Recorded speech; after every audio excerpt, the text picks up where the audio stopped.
Hello friends, welcome है आज आपका आज की क्लास में। आज की जो हमारी क्लास है वो बीकॉय 144 के इंपॉर्टेंट क्वेश्चंस हैं, जिसका सब्जेक्ट का नाम है office management and secretarial practice. तो हम देखने वाले हैं इनके कुछ इंपॉर्टेंट क्वेश्चंस और उनके आंसर्स को डिस्कस करेंगे। तो पहला क्वेश्चन है, what do you mean by office and it's type, what are different equipment and skills required in office. मतलब आप ऑफिस से क्या समझते हो और उसके टाइप्स क्या क्या हैं और कौन कौन से इक्विपमेंट एंड स्किल्स हैं जो ऑफिस के लिए रिक्वायर्ड रहते हैं। तो इसका आंसर है a room or building that is used for a particular purpose especially for providing a service। मतलब ऑफिस किसे कहते हैं, या तो कोई रूम होगा या कोई पूरी बिल्डिंग होगी जिसको यूज किया जा रहा है एक पर्टिकुलर पर्पस के लिए। पर्पस क्या है? सर्विस को प्रोवाइड करना। ठीक है, उसे हम कहते हैं ऑफिस। टाइप ऑफ ऑफिस में हम देखेंगे, पहला है ट्रेडिशनल ऑफिस। ट्रेडिशनल से आप समझ गए होगी जो ट्रेडिशन में है, मतलब कि जो ऑफिस हम मोस्टली देखते हैं। A room, set of room और building used for commercial, professional और एडमिनिस्ट्रेटिव वर्क। मतलब कि एक रूम हो या सेट ऑफ रूम हो, 2 हो, 3 हो, 4 हो, या कोई पूरी बिल्डिंग है जिसको हम कमर्शियल, प्रोफेशनल और एडमिनिस्ट्रेटिव वर्क के लिए यूज़ करते हुए कहलाता है ट्रेडिशनल ऑफिस। जैसे हम लोग जो देखते हैं ऑफिस जिसमें हम लोग वर्क करते हैं वो सब किस टाइप की होती है? ट्रेडिशनल होते हैं। ठीक है। दूसरा होता है क्रिएटिव ऑफिस। अब क्रिएटिव वर्ड है, मतलब कुछ ना कुछ तो उसमें अलग होगा। तो क्रिएटिव ऑफिस क्या होता है? A creative office is a place where employees are free to work as they need and feel best. Creative office वो होता है, एक ऐसी प्लेस है जहाँ पे एम्प्लॉयज़ फ्री होते हैं वर्क करने के लिए जैसी उनको नीड है और वो अच्छा फील करते हैं। मतलब कि यहाँ पे एम्प्लॉयज़ के ऊपर लोड नहीं होता है। जैसे ट्रेडिशनल ऑफिस की बात करूँ तो उसमें क्या होता है, एम्प्लॉयज़ को वर्क करना पड़ता है, जो वर्क बताया जाएगा वही करना पड़ता है। आप उसके अलग से अपना नहीं कर सकते। ठीक है। अगर आप चाहो कि हम उसमें कुछ इनोवेटिव करना चाहें तो आप नहीं कर सकते। जो आपको बताया गया उतना करो। ठीक है। 8 घंटे का ड्यूटी होता है, आपको 8 घंटे वहाँ पर टाइम स्पेंड करना है। अच्छे से करो चाहे ना करो, वो मतलब उस डिपेंड करता है। बट क्रिएटिव ऑफिस क्या होता है कि एम्प्लॉयज़ को यहाँ पर फ्रीडम होती है कि वो अपने हिसाब से वर्क कर सकते हैं। फ्रीली उनको मतलब चांसेस दिए जाते हैं कि वो अपने हिसाब से वर्क करें। ठीक है। आगे बढ़ने से पहले मैं आपसे एक बात कहना चाहूँगा कि प्लीज़ वीडियो को पूरा देखना, अच्छे से देखना, क्योंकि बहुत ही लेंदी है और बहुत ही वास्ट है। मैंने कुछ टॉपिक्स को इसमें ऐसे समझाया जैसे कि 2-3 क्वेश्चन का आंसर एक है। तो आप अच्छे से देखिए वीडियो को, समझिए कि चीज़ को। स्किप करने से कोई फ़ायदा नहीं है, क्योंकि 1 घंटे या 1.5 घंटे की वीडियो होगी, आप उसमें भी स्किप कर रहे हो, देन ये समझ में आता है कि आप सीरियस नहीं हो एग्ज़ाम के लिए। तो 1 घंटा या 1.5 घंटा अपनी एक बुक की एक सब्जेक्ट के लिए देना कोई बड़ी बात नहीं है। तो आप आराम से देखिए, समझिए। ठीक है। तो 2 टाइप हो गए ऑफिस के। तीसरा है प्राइवेट ऑफिस। प्राइवेट आप समझते हो, निजी। निजी मतलब खुद का। ठीक है। तो इसको समझते हैं। Private office means an area for work which is completely enclosed by walls and has a door which has been completely closed. Private office वो होता है कि एक ऐसा एरिया होता है काम करने के लिए जो पूरा बंद होता है। किसके द्वारा? वॉल्स के द्वारा। ठीक है। दीवारों से पूरा बंद होता है, उसमें एक डोर होता है। ठीक है। जो पूरी तरह क्लोज होता है उसे हम बोलते हैं प्राइवेट ऑफिस। ठीक है।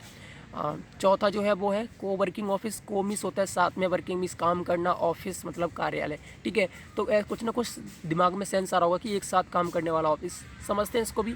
Coworking is the new way of working and sharing. Coworking कैसा? एक नया तरीका है किसका? काम करने का और शेयर करने का। अब ये कैसे है? Coworking is an arrangement in which workers of different companies share an office space. जैसे मान लो कि कोई कंपनी है, ठीक है, उसने अभी स्टार्टअप नहीं किया, स्टार्टअप करना चाहती है, बट उसके पास अभी इतना पैसा नहीं है कि इन्वेस्टमेंट कर सके, उसने अपना ऑफिस नहीं खरीदा। उसने क्या बोला? दूसरी ऑफिस से बोला कि भैया थोड़ा सा पार्ट हमें हिस्सा हमें दे दो, आपकी ऑफिस में इतना वर्कर्स नहीं है, आपको इतनी नीड नहीं है, आपकी 1-2 पोर्सन खाली है, उनको हमें दे दो, तो हम उसमें अपना ऑफिस यूज़ कर सकते हैं। तो उन्होंने क्या किया? अपने इक्विपमेंट भी दे दिए और उन्हें वहाँ पे स्पेस भी दे दिया। ठीक है। तो उसे हम बोलते हैं को वर्किंग ऑफिस। मतलब कि इसमें क्या होता है कि 1-2 डिफरेंट कंपनीज़ के जो वर्कर्स होते हैं वो साथ में मिलकर काम करते हैं, साथ में मिलकर ऑफिस स्पेस को शेयर करते हैं। ठीक है। आई थिंक आपको को वर्किंग ऑफिस समझ में आ गया होगा। अगला हम बात करते हैं कंटिग्यूअस ऑफिस। तो कंटिग्यूअस ऑफिस क्या होता है उसको समझते हैं। A contiguous office has 2 separate office space that are attach to each other. मतलब 2 सेपरेट ऑफिस होते हैं लेकिन एक दूसरे से अटैच होते हैं। अब कैसे? या तो मान लो कि आमने सामने होंगे या ऊपर नीचे होंगे, 2 ऑफिस हैं लेकिन एक दूसरे से अटैच है, उसे हम बोलते हैं कंटिग्यूअस ऑफिस। ठीक है। आगे हम बात करते हैं 6 एग्जीक्यूटिव साइट्स। तो एग्जीक्यूटिव साइट्स क्या होती है इसको समझते हैं। It is a fully furnished and serviced office space that is pre wired for phone internet service. Executive sites mostly businessman के लिए होती हैं, वो लोग जब डिस्कस करते हैं मीटिंग के बारे में। ठीक है। तो बहुत सारे जो होटल्स होते हैं, बड़ी बड़ी जो बिल्डिंग्स होती हैं लाइक रिसोर्ट, ये क्या करते हैं? एग्जीक्यूटिव साइट्स को रखते हैं जिससे कि बिजनेसमैन आएँ, वहाँ पे स्टे करें और उनको हर एक चीज़ प्रोवाइड की जाती है बिजनेस से रिलेटेड। तो वो क्या होता है? फुली फर्निश्ड होता है। उसमें आपको सोफ़ा मिलेगा, बेड मिलेगा, फिर रेफ्रिजरेटर मिलेगा, आपको टीवी, हर चीज़ मिलेगी उसमें। ठीक है। और फ़ोन भी मिलेगा, इंटरनेट सर्विस भी मिलेगी। तो ये पूरा एक फुली फर्निश्ड होता है, इसे हम बोलते हैं एग्जीक्यूटिव साइट्स। 7th है इंटरप्राइज साइट। अब इसको क्या समझेंगे, इसको समझ लेते हैं। It is a type of managed office that is customize to suit the needs of larger team. ये एक ऐसा टाइप होता है ऑफिस का जिसको मतलब कि बहुत बड़ी टीमों के लिए बनाया जाता है, कस्टमाइज़ किया जाता है, बहुत बड़ी टीम्स हैं, ठीक है, तो उसे हम बोलते हैं एंटरप्राइज साइट। अब मान लो कि हमने ऑफिस सिंपल क्या होता है अपनी नीड के लिए होता है, लेकिन अगर हमें बहुत बड़ी टीम चाहिए जिसमें बहुत सारे वर्कर्स काम कर रहे हैं तो हमें क्या करना पड़ेगा, पूरा एक फ्लोर खरीदना पड़ता है। इसमें हम क्या करते हैं, बहुत सारी ऑफिस बनाते हैं, छोटे छोटे केबिन्स बनाते हैं, तो वो होता है एंटरप्राइज साइट, ठीक है। आगे हम पढ़ते हैं, अगला है सबलेट। सबलेट क्या होता है, to rent to somebody else all of part of property that you rent from the owner. मतलब आपने किसी भी ओनर से क्या कर रखा है, रेंट पे कोई ऑफिस ले रखा है, ठीक है, और आपने क्या किया, किसी और इंसान को आपने उसमें से कुछ हिस्सा रेंट पे दे दिया, ठीक है। तो ये as a type of coworking है कि साथ में मिलकर कर रहे हैं, लेकिन इसमें आपने कोवर्किंग में आप सिर्फ सपोर्ट कर रहे थे, वहाँ पे आप रेंट नहीं दे रहे थे, बट यहाँ पे आप क्या कर रहे हो, रेंट भी दे रहे हो, मतलब रेंट भी ले रहे हो उस इंसान से, तो वो होता है सबलेट। सबलेट क्या होता है कि आपने जो रेंट पे लिया हुआ है ऑफिस, उसमें आप किसी और को दे रहे हो रेंट पे, तो वो हो गया सबलेट, ठीक है। तो ये थे टाइप्स ऑफ ऑफिस। अब हम बात करते हैं इक्विपमेंट यूज इन ऑफिस। तो इक्विपमेंट बहुत सिंपल है, क्या क्या यूज़ करते हैं हम, पेपर का यूज़ करते हैं, ठीक है, दूसरा होता है कंप्यूटर का यूज़ करते हैं, तीसरा इंटरनेट, चौथा फर्नीचर। बिल्कुल सिंपल है, इतने ज़्यादा जोर नहीं देना, ठीक है। ऑफिस में इक्विपमेंट क्या होंगे, paper, computer, internet, furniture, machines, like xerox की मशीन होगी, फिर आपकी डॉक स्कैनर हो गया, तो ये सारे आपके इक्विपमेंट है, आराम से लेके आ सकते हो। अगली बात करते हैं हम skills used in offices. Skills कौन कौन सी होती है, इसका यूज़ होता है ऑफिस में। पहला है कम्युनिकेशन स्किल, बातचीत करने का तरीका पता होना चाहिए। दूसरा है मैनेजमेंट स्किल, मैनेजमेंट करना आना चाहिए। तीसरा है प्रॉब्लम सॉल्विंग स्किल्स, बहुत सारी प्रॉब्लम्स आती हैं, डाउट्स आते हैं एम्प्लॉयज़ के, उनको सॉल्व करना आना चाहिए। चौथा है कंप्यूटर स्किल, आपके अंदर कंप्यूटर की स्किल होनी चाहिए, ठीक है। क्वेश्चन नंबर सेकंड है, what do you understand by office space and virtual space. Office space और वर्चुअल स्पेस से आप क्या समझते हैं, ठीक है। Define advantage and disadvantage of virtual space. Virtual space के एडवांटेज और डिसएडवांटेज क्या क्या है वो बताना है, ठीक है। तो इसमें दो क्वेश्चन है, ऑफिस स्पेस और वर्चुअल स्पेस क्या होता है, दूसरा है कि एडवांटेज क्या है और डिसएडवांटेज क्या है वर्चुअल स्पेस के। तो एक एक करके दोनों टर्म को समझते हैं।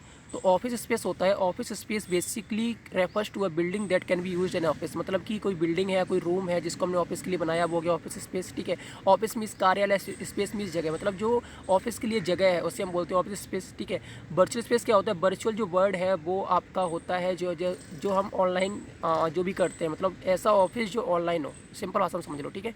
अब virtual space office is basically a system that offers a business owner all of the benefits. मतलब एक सिस्टम होता है जो क्या करता है कि जो बिजनेस ओनर है उसको हर एक बेनिफिट को ऑफर करता है of business space including an office. उसमें ऑफिस भी आता है, एड्रेस भी आता है, फ़ोन नंबर भी आता है, कनेक्टिविटी भी आती है, एडमिनिस्ट्रेटर सर्विस भी आती है, and access to meeting rooms. Meeting के रूम्स होते हैं लाइक जैसे आप देखते हैं गूगल मीट एंड ऑल, ठीक है, zoom, without the requirement for physical office space. उसमें आपको फिजिकल ऑफिस की नीड नहीं होती, आपको रूम की नीड नहीं होती, आपको बिल्डिंग की नीड नहीं होती, आपको किसी इक्विपमेंट की नीड नहीं होती। तो हमने दो टाइप की ऑफिस स्पेस देखी, ठीक है। एक तो हो गया था हमारा ऑफिस स्पेस जिसमें कि हमें बिल्डिंग खरीदनी पड़ती है, इक्विपमेंट खरीदने पड़ते हैं, हर चीज़ लेनी पड़ती है, रेंट भी देना पड़ता है बिल्डिंग अगर आपकी नहीं है। और दूसरा वर्चुअल स्पेस, इसमें आपको सिस्टम पे वर्क करना पड़ता है, इसमें आपको कोई भी रेंट या फिर कुछ भी बिल्डिंग की नीड नहीं होती, आप पूरा ऑनलाइन ही करते हो, चाहे वो मीटिंग हो चाहे कुछ भी हो, ठीक है। तो दोनों टर्म्स हमने देख लिए। तो हम देखते हैं कि एडवांटेज क्या है वर्चुअल स्पेस के। अब एडवांटेज पता करना बहुत सिंपल है। जैसे ये मतलब लो कॉस्ट वाला होता है, आपको बिल्डिंग नहीं खरीदनी है, ठीक है, आपको मशीनरी नहीं खरीदनी है, तो एडवांटेज अपने हिसाब से लिख सकते हो, ठीक है। ये फ्लेक्सिबल होता है, कैसे होता है कि अगर आप ऑफिस स्पेस की बात करें तो आपको ऑफिस में जाना पड़ता है, वहाँ पर टाइम देना पड़ता है, लेकिन वर्चुअल स्पेस में आप कभी भी अपना लैपटॉप या सिस्टम ओपन करके आप अपनी ऑफिस स्टार्ट कर सकते हैं, अपना काम स्टार्ट कर सकते हैं, ठीक है। तो एडवांटेज क्या है वर्चुअल स्पेस के, पहला है फ्लेक्सिबिलिटी। फ्लेक्सिबिलिटी मतलब one may work primarily all completely from home. मतलब कोई भी इंसान अपने घर पर बैठकर काम कर सकता है, चाहे वो रात के 12 बज रहे हो, चाहे 4 बज रहे हो, चाहे 3 बज रहे हो, चाहे 2 बज रहे हो, चाहे कितना भी टाइम हो रहा हो, कोई फ़र्क नहीं पड़ता। फ्लेक्सिबिलिटी रहती है कि आप कभी भी काम कर सकते हो। दूसरा है इसका cost less than hiring a traditional office space. मतलब कि आपको ट्रेडिशनल ऑफिस स्पेस चाहिए, जो ऑफिस होता है, जो मतलब फिजिकल ऑफिस होता है जहाँ पे आपको रूम लेना पड़ता है, उससे कम कॉस्ट में आपको ये मिल जाएगा, आप इसको सेटअप कर लोगे, ठीक है।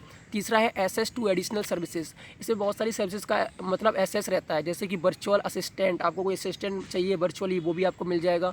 आंसरिंग सर्विसेज, जैसे मान लो कि आप ऑनलाइन नहीं हो लेकिन आप चाहते हो कि कस्टमर के आंसर्स करें, तो वो भी सेट होते हैं। जैसे हम देखते हैं फ्लिपकार्ट और अमेजॉन पे हम आंसर्स करते हैं, उधर से आता है हेलो आपको क्या मतलब क्या नीड है, वो सब वर्चुअल आंसरिंग होता है। फिर टेली कॉन्फ्रेंसिंग, अगर आपको कॉन्फ्रेंस करना है किसी 10-15 लोग 20-15 लोगों में, तो आप उसे भी कर सकते हो, जैसे कि जूम ऐप है, ठीक है। तो वीडियो कॉन्फ्रेंसिंग भी होता है, टेली कॉन्फ्रेंसिंग भी होता है, तो आप इसमें हर एक सर्विस का एडिशनल सर्विसेज का एंजॉय कर सकते हो। अगला है स्टेबलाइज्ड एंड प्रोफेशनल अपीयरेंस। इसमें क्या होता है कि आपको एक प्रोफेशनल अपीयरेंस मिलता है, ठीक है। और फिफ्थ पॉइंट है नो मेंटेनेंस कंसर्न, में कोई मेंटेनेंस नहीं लगता कि आपको सफाई करानी है, कि आपको क्या करना है, ठीक है। इसमें आपको कुछ भी नहीं चाहिए, बस आपके पास एक सिस्टम होना चाहिए, उसमें आपका ऑफिस क्रिएट होना चाहिए। आगे हम बात करते हैं an additional layer of privacy and security. इसमें एक एडिशनल लेयर रहती है किसकी, प्राइवेसी एंड सिक्योरिटी की। आप अपना डाटा सब सिक्योर कर सकते हो, प्राइवेसी रहती है, कोई आपका डाटा चोरी नहीं कर सकता, कोई भी चीज़ आपकी लीक नहीं हो सकती किसमें, वर्चुअल स्पेस में। लेकिन ऑफिस स्पेस में आपकी चीज़ लीक हो सकती है, क्योंकि आप कुछ कोई ना किसी को अपॉइंट करोगे उस काम के लिए, तो वो बंदा आपको धोखा भी दे सकता है। तो एक ही एडवांटेज है। सेवन्थ है fixed address with low overhead cost. इसका आपका फिक्स एड्रेस रहता है, सबको पता होता है कि आप कौन सी साइट से या कौन से ऐप से या कौन सी जगह से आप अपनी ऑफिस चला रहे हो, तो वो अपने फ़ोन में अपनी पीसी में आपको आराम से सर्च कर सकता है। लेकिन जो ऑफिस स्पेस होता है उसमें क्या होता है कि कभी कभी एड्रेस चेंज हो जाता है, कि आज हमें दिल्ली में, तो हमने क्या किया, अपना ऑफिस चेंज कर लिया नोएडा में, तो वहाँ पे फिक्स एड्रेस नहीं रहता। बट यहाँ पे आपका फिक्स एड्रेस है कि हाँ, आपको इस वाली जीमेल पे या इस वाली साइट पे हम आपको मिल जाएंगे, आपको सर्विस प्रोवाइड कर दी जाएगी। जैसे हम बात करें अमेजोन की, तो आपको जाओगे गूगल पे अमेजोन डालोगे तो आप अमेजोन पे आराम से अपनी बिजनेस डील्स है वो कर सकते हो, ठीक है। तो उसे हम बोलते हैं वर्चुअल स्पेस ऑफिस। आगे बात करते हैं डिसएडवांटेज ऑफ वर्चुअल स्पेस। अब एडवांटेज है तो भैया कुछ ना कुछ डिसएडवांटेज भी होंगे, तो हम बात करने वाले कौन कौन से डिसएडवांटेज हैं किसके, वर्चुअल ऑफिस के। तो पहला है the use of the office necessities planning, मतलब कि आपको ऑफिस को यूज़ करने के लिए जो उसकी नेसेसरी चीज़ें हैं उसको प्लानिंग करना पड़ता है पहले से ही, ठीक है। अब इसको समझते हैं कैसे। Virtual space is not the same as the coworking space. Virtual space को हम कोवर्किंग स्पेस नहीं कह सकते, ठीक है। Where firms pay monthly payment to lease a single table और इवन अ कॉन्फ्रेंस हॉल, जहाँ पे हमको क्या करना पड़ता है, मंथली पेमेंट देना पड़ता है किसी भी सिंगल टेबल को भी लीज करने के लिए, किराया उसका देना पड़ता है, ठीक है। या फिर कोई भी कॉन्फ्रेंस हॉल है उसका भी देना पड़ता है।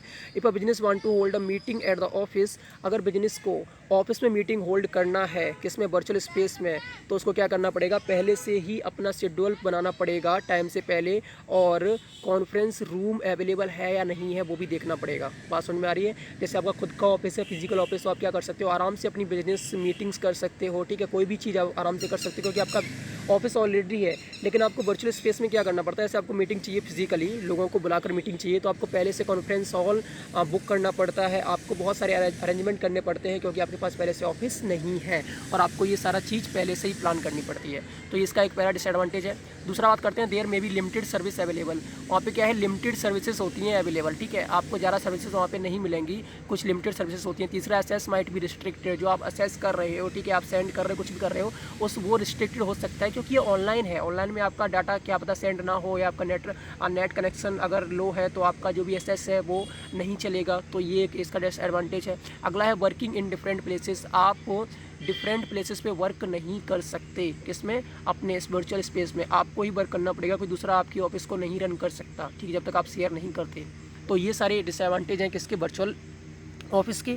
और फिफ्थ है लैक ऑफ कम्युनिटी स्पिरिट, मतलब कि जो कम्युनिटी स्पिरिट होती है। कम्युनिटी स्पिरिट क्या है कि जब हम ऑफिस की बात करते हैं, जो हमारा ट्रेडिशनल ऑफिस है या फिर जो फिजिकल ऑफिस है, उसमें क्या होता है कि लोग आपस में मिलकर काम करते हैं, ठीक है। काम मिलकर करते हैं तो किसी को प्रॉब्लम होती है या कोई भी डाउट होता है तो हम किसी और से भी हेल्प ले सकते हैं। लेकिन वर्चुअल ऑफिस में ऐसा नहीं है, क्योंकि यहाँ पे कम्युनिटी स्पिरिट नहीं है, आप दूसरों से बात नहीं करते, दूसरे आपकी हेल्प नहीं कर सकते। तो ये एक डिसएडवांटेज होता है, ठीक है। और अगला है रिस्क ऑफ रेपुटेशन। इसमें रेपुटेशन की भी रिस्क रहती है। जैसे मान लो कि आपकी कोई बिजनेस फर्म अगर अच्छे से वर्क नहीं कर रही है, ठीक है, तो सामने वाला बंदा वो क्या बोलेगा, मुझे चीट कर लिया गया, ऐसे उसने पेमेंट कर दिया और आपकी साइट वर्क नहीं कर रही है, आपसे कुछ सेंड नहीं कर पाए, ठीक है, वो सोचेगा कि आपने चीट कर लिया, तो आपकी जो रेपुटेशन है वो भी ख़राब हो सकती है। लेकिन अगर हम बात करें फिजिकल ऑफिस की, तो वो बंदा आपके ऑफिस में आप उसको समझा सकते हैं कि भैया अभी साइट काम नहीं कर रही है, 1 घंटे बैठिए, 2 घंटे बैठिए, 3 घंटे बैठिए, उसके बाद आपका काम हो जाएगा, ठीक है। लेकिन वर्चुअल ऑफिस में ऐसा आप नहीं कर सकते। तो ये भी आपका एक ड्रॉबैक है, डिसएडवांटेज है। अब बात करते हैं क्वेश्चन नंबर 3 की। तो इसमें what are the need and importance of office etiquette, explain dos and don't of office etiquette. Office etiquette क्या होता है, इसके डूज और डोंट क्या क्या है वो हमें बताना है, ठीक है। एटिक्वेट मीनिंग समझते हैं पहले। Etiquette defined as the formal manners and rules that are followed in social and professional office. मतलब एटिक्वेट क्या होता है कि एक मैनर्स और रूल्स होते हैं जो फॉलो किए जाते हैं किसमें, सोशल और प्रोफेशनल ऑफिस में। मतलब कि जो रूल्स एंड रेगुलेशंस होते हैं या मैनर्स होते हैं जो ऑफिस फॉलो करती हैं, या वो सोशल हो या प्रोफेशनल, उसे हम बोलते हैं एटिक्वेट, ठीक है। There are rules both written and unwritten, मतलब कि कुछ रिटन रूल्स होते हैं जिनको फॉलो करना पड़ता है, कुछ अनरिटन रूल्स होते हैं जिनको ऑफिस में फॉलो करना पड़ता है। लाइक आप प्रोफेशनल ड्रेस पहन के आओगे, दैट इज़ अनरिटन, ठीक है। आपको अच्छे से बात करनी, दैट इज़ अनरिटन। आपको गाली नहीं देनी, दैट इज़ अनरिटन। रिटन कुछ रूल्स होते हैं जो ऑफिस की डिमांड होती है, ठीक है। उसके बाद देखते हैं unwritten that serve as the guidelines for employees. जो क्या होता है कि गाइडलाइंस होता है एम्प्लॉयज़ के लिए, एम्प्लॉयज़ के बिहेवियर के लिए गाइडलाइंस होता है। It is known as office etiquette, इसे हम क्या बोलते हैं, ऑफिस एटिक्यूट बोलते हैं। तो हमने दोनों मीनिंग देख ली, एटिक्यूट क्या होता है वो भी देख लिया, ऑफिस एटिक्यूट क्या होता है वो भी देख लिया। अब हम बात करते हैं need and importance of office etiquette. अब मैंने इसको क्वेश्चन में नहीं लिखा है नीड एंड इंपॉर्टेंस, लेकिन आपके लिए समझना इंपॉर्टेंट है, जिससे कि आपको ऑफिस एटिक्यूट और अच्छे से क्लियर हो जाएगा, ठीक है। तो पहला है हेल्प्स इन स्मूथ वर्किंग, क्या करता है, स्मूथ वर्किंग में हेल्प करता है। दूसरा है प्रॉपर कंडक्टिंग एक्टिविटीज़ को कंडक्ट करने के लिए हेल्प करता है, प्रॉपर एक्टिविटीज़ को कंडक्ट करने में हेल्प करता है।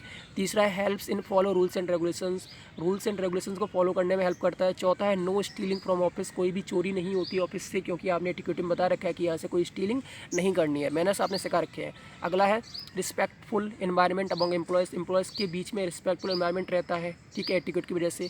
अगला है कोऑर्डिनेशन डेवलप्स, जब लोग एक दूसरे से रूल्स एंड रेगुलेशन से मैनर से बात करेंगे, प्यार से बात करेंगे, रिस्पेक्ट से बात करेंगे, तो जो कोऑर्डिनेशन है वो भी डेवलप होगा। अगला है बुल्ड्स इंडिविजुअल्स पर्सनैलिटी, ये क्या करता है, इंडिविजुअल्स की पर्सनैलिटी को बिल्ड करता है, ठीक है। जब कोई मैनर्स वाली बात होगी ऑफिस में, जो बंदा रहता है 8 घंटे अगर अच्छे से बात करेगा तो उसकी पर्सनैलिटी भी क्या होती है, डेवलप होती है। आगे बात करते हैं getting better feel in office में क्या होता है, जो फील है वो कैसा आता है, अच्छा आता है, ठीक है।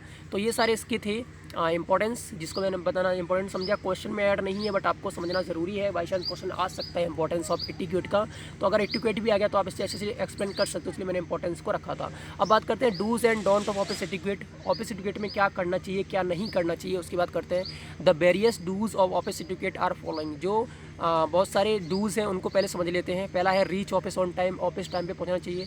दूसरा है reply to colleagues message in a timely manner, जो आपके कलीग्स हैं आपके साथ काम कर रहे हैं, उनका जो मैसेज है या फिर कोई भी बात उन्होंने पूछी है उनको टाइम से रिप्लाई कर दीजिए। तीसरा है be mindful of the body language आपकी क्या है उसको माइंडफुल रखो, ठीक है, कैसे आप अपनी बॉडी लैंग्वेज बिहेव कर रहे हो, कैसे सारे कर रहे हो, उस पर थोड़ा कंट्रोल रखो। आगे है बी ए टीम प्लेयर, टीम के साथ मिलकर काम करना चाहिए आपको। अगला है when sick stay at home, जब भी आप बीमार हो तो घर पे रहिए, क्योंकि और भी जो आपके कलीग्स हैं वो भी बीमार पड़ सकते हैं आपकी वजह से। अगला है सो अटेंटिवनेस इन मीटिंग्स, जो मीटिंग्स हैं उसमें अटेंटिवनेस शो करो, कुछ ना कुछ अगर कोई सॉल्यूशंस है आपके पास तो आप उसको बताइए। तो ये सारे आपके टिकट्स हैं। अगला है कीप स्माइलिंग, और हंसते रहिए। अगला है praise fellow workers for good work, कोई अच्छा काम करता है तो उसे जलो मत, उसको प्रेज करो, उसको दुआएं दो, ठीक है, मोटिवेट करो। आगे है ट्रीट अदर्स फेयरली, जो आपके साथ वाले वर्कर्स हैं उनको अच्छे से ट्रीट करो। नेक्स्ट है बी माइंडफुल ऑफ स्मेल्स, कोई भी गंदगी आपकी तरफ से, बदबू आपकी तरफ से नहीं आनी चाहिए। जैसे आपने कुछ खाया लंच में, स्नैक्स में, और आपने क्या किया, उसको डेस्क पे छोड़ दिया, कुछ पड़ा हुआ है, उसको सफाई कर दो, जिससे कि कोई फालतू की स्मेल किसी और कलीग्स को या किसी ऑफिस के मेंबर को डिस्टर्ब ना करे, ठीक है। अगला है put phone in the silent और वाइब्रेटिंग मोड, जो आपका फ़ोन है उसको साइलेंट में रखो या वाइब्रेटिंग मोड में रखो, जिससे कि और डिस्टर्ब ना हो। तो ये थे आपके डूज। अब बात करते हैं डोंट की। The various don'ts of office etiquette are following, ठीक है। पहला है avoid taking personal calls at your desk, जो आपका डेस्क है जहाँ पे आप वर्क कर रहे हो वहाँ पे आपको पर्सनल कॉल्स नहीं लेनी है, उसको अवॉइड करना है, क्योंकि आप अपना टाइम दे रहे हो किसको, ऑफिस को, तो पूरा टाइम आपका ऑफिस को ही होना चाहिए, अपने पर्सनल कामों में इंटरफियर नहीं करना चाहिए। दूसरा है don't interrupt colleagues when they are speaking, जब कोई कलीग्स बात करता तो आप उसमें बीच में इंटरप्ट ना करिए।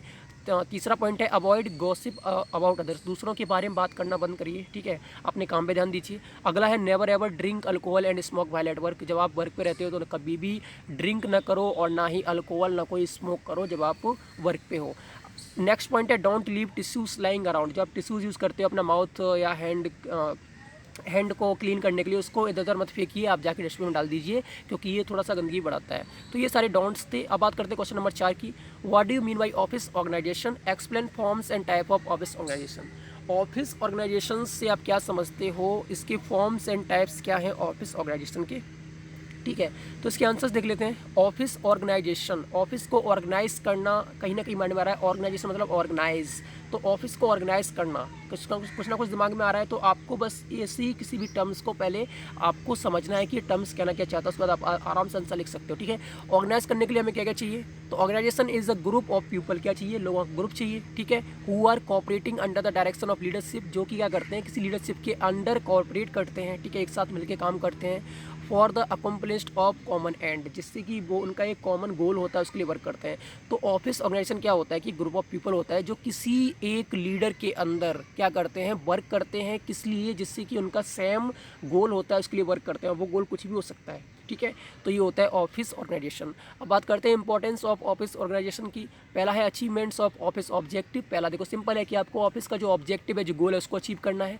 दूसरा है रिड्यूसेस कन्फ्लिक्ट्स। इससे क्या होता है कि जो कन्फ्लिक्ट्स हैं, जो झगड़ा है, वो रिड्यूस होते हैं, ठीक है। तीसरा है optimum utilisation of office resources.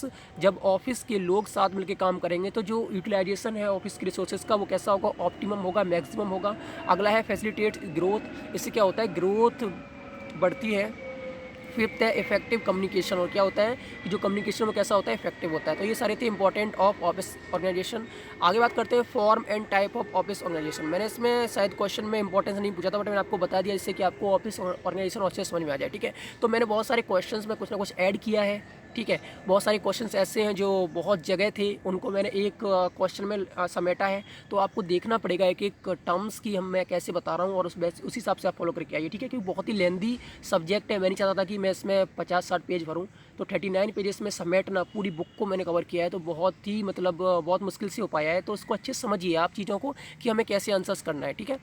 Smart work करना है, हमें हार्ड वर्क नहीं करना है। तो हम बात करते हैं forms and types of office organization. कौन कौन से फॉर्म्स होते हैं, कौन कौन से टाइप्स होते हैं किसके, ऑफिस ऑर्गेनाइजेशन की।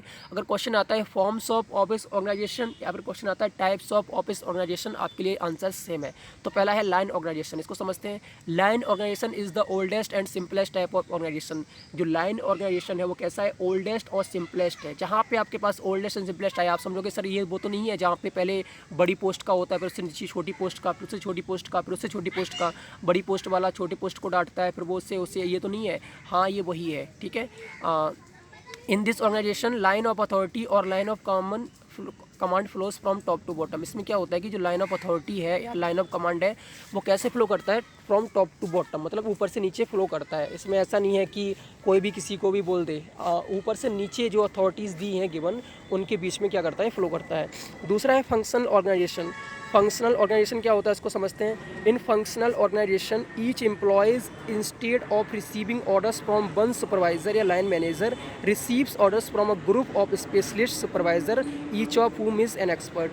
मतलब क्या होता है कि इसमें बहुत सारे सुपरवाइज़र को जो एक्सपर्ट होते हैं किसी भी फील्ड में, उनको अपॉइंट किया जाता है। तो जैसे हमने लाइन ऑर्गेनाइजेशन में देखा था कि वहाँ पे एक सुपरवाइज़र होता है किसी भी टीम का, हमें उसके ऑर्डर्स को फॉलो करना पड़ता है। लेकिन यहाँ पे आपको कोई भी सुपरवाइज़र ऑर्डर दे सकता है। ऐसे हम बोलते हैं फंक्शनल ऑर्गेनाइजेशन।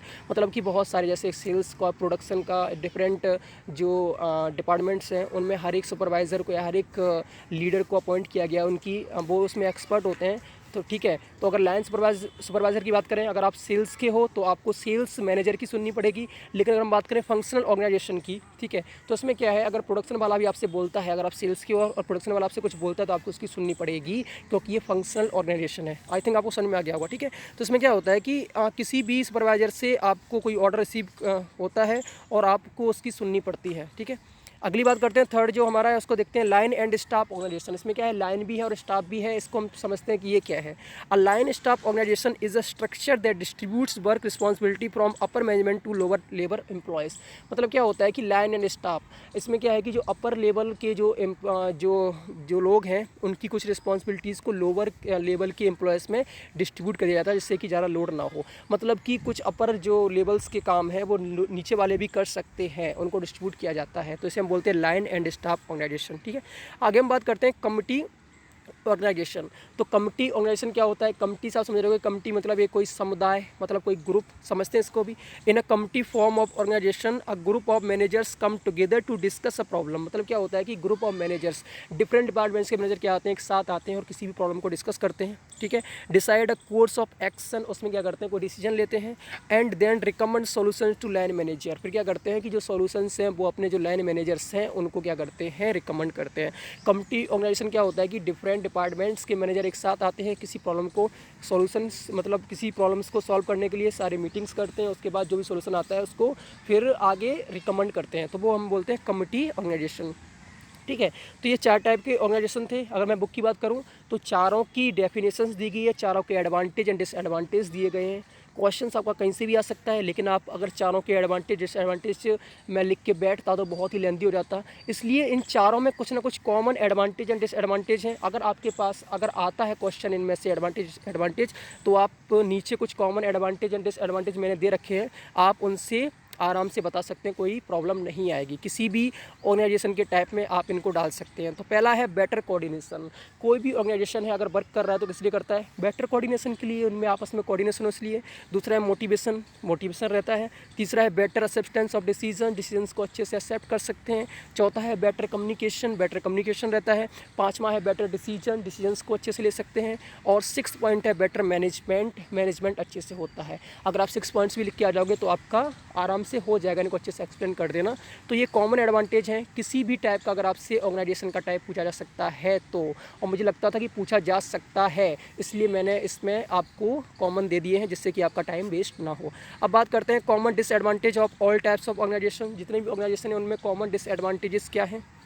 पहला है लैक ऑफ इनस्टेबिलिटी, इनस्टेबल नहीं होते, ठीक है, क्या होता है? इनस्टेबिलिटी होती है। दूसरा है एक्सपेंसिव होते हैं, ठीक है। तीसरा है डिले इन डिसीजन मेकिंग में क्या होता है? देरी होती है। अगला है लिमिटेड इफेक्टिवनेस कैसी होती है? लिमिटेड होती है।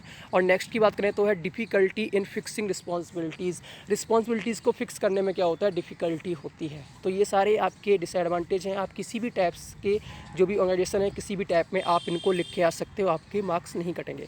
और मैं आपसे अगर बता दूं कि किसी भी क्वेश्चन का जो मैंने इसमें डिस्कस नहीं किया है, किसी का भी एडवांटेज एंड डिसएडवांटेज आता है तो आप इनमें से कोई पॉइंट्स लिख के आ सकते हैं। देखो कॉमनली एडवांटेज एंड डिसएडवांटेज अगर मैं ऑफिस मैनेजमेंट की बात करूं तो जो भी जितने भी हैं वो सब ऑफिस के एक स्मूथ वर्किंग के लिए होते हैं, और उसके एडवांटेज एंड डिसएडवांटेज सेम ही रहेंगे, क्योंकि हर एक टूल्स को इसलिए यूज़ किया जाता है जिससे कि ऑफिस अच्छे से वर्क कर सके। तो ये कॉमन डिसएडवांटेज एंड एडवांटेज हैं। अगर बाई चांस आ जाता है किसी भी क्वेश्चन में, आपको समझ में नहीं आता है तो आप अपने मन से लिख के आ सकते हैं।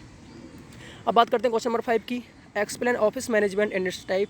ऑफिस मैनेजमेंट से आप क्या समझते हैं, इसके टाइप्स क्या हैं और इसके इंपॉर्टेंस क्या हैं, ठीक है।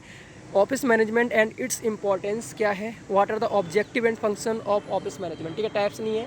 ऑफिस मैनेजमेंट से आप क्या समझते हैं, इसका इंपॉर्टेंस क्या है, इसके ऑब्जेक्टिव्स क्या हैं और फंक्शंस क्या हैं। तो हम हर एक चीज़ पे बात करने वाले हैं। पहले हम बात करते हैं ऑफिस मैनेजमेंट। ऑफिस और ऑफिस मैनेजमेंट दोनों की डेफिनेशन अलग है, कंफ्यूज मत होना, ठीक है। ऑफिस क्या था? अ सेट ऑफ रूम और building used for some commercial, professional या सोशल वर्क के लिए, ठीक है। मैंने जो बताया था आपको। ऑफिस मैनेजमेंट क्या होता है उसको देखते हैं। Office management is the techniques of planning, organizing, coordinating and controlling office activities. मतलब ऑफिस एक्टिविटीज़ को प्लान करने के लिए, ऑर्गेनाइज करने के लिए, कोऑर्डिनेट करने के लिए और कंट्रोल करने के लिए जो टेक्निक्स का यूज़ होता है वो होता है ऑफिस मैनेजमेंट, ठीक है। With a view to achieve business objective. किस लिए करते हैं? बिजनेस ऑब्जेक्टिव को अचीव करने के लिए।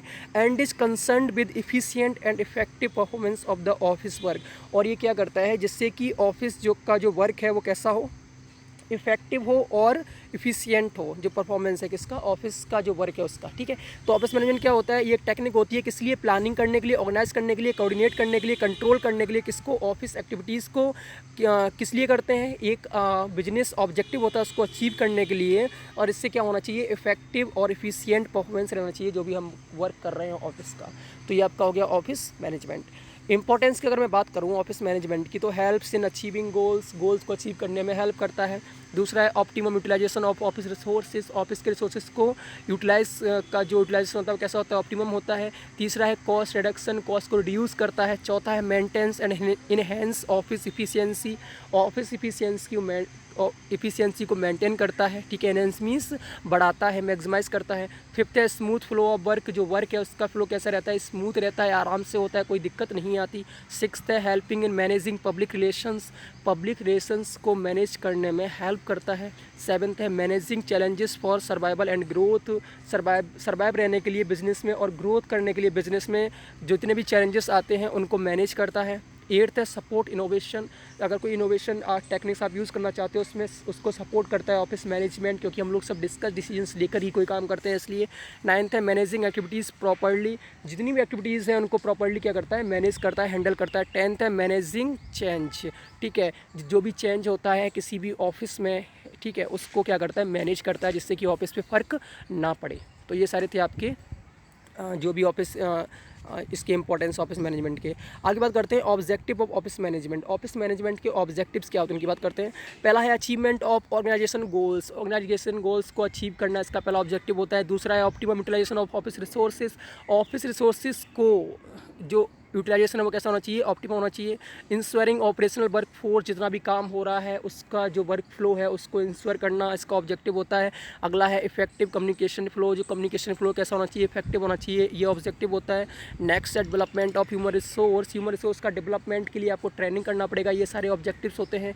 6th है कोऑर्डिनेशन होना चाहिए बिटवीन एम्प्लॉयज़ एंड एम्प्लॉयर, ये भी एक ऑब्जेक्टिव है। 7th है relations with customers and suppliers, जो कस्टमर और सप्लायर्स उनके साथ अच्छा रिलेशन होना चाहिए, ये भी एक ऑब्जेक्टिव है।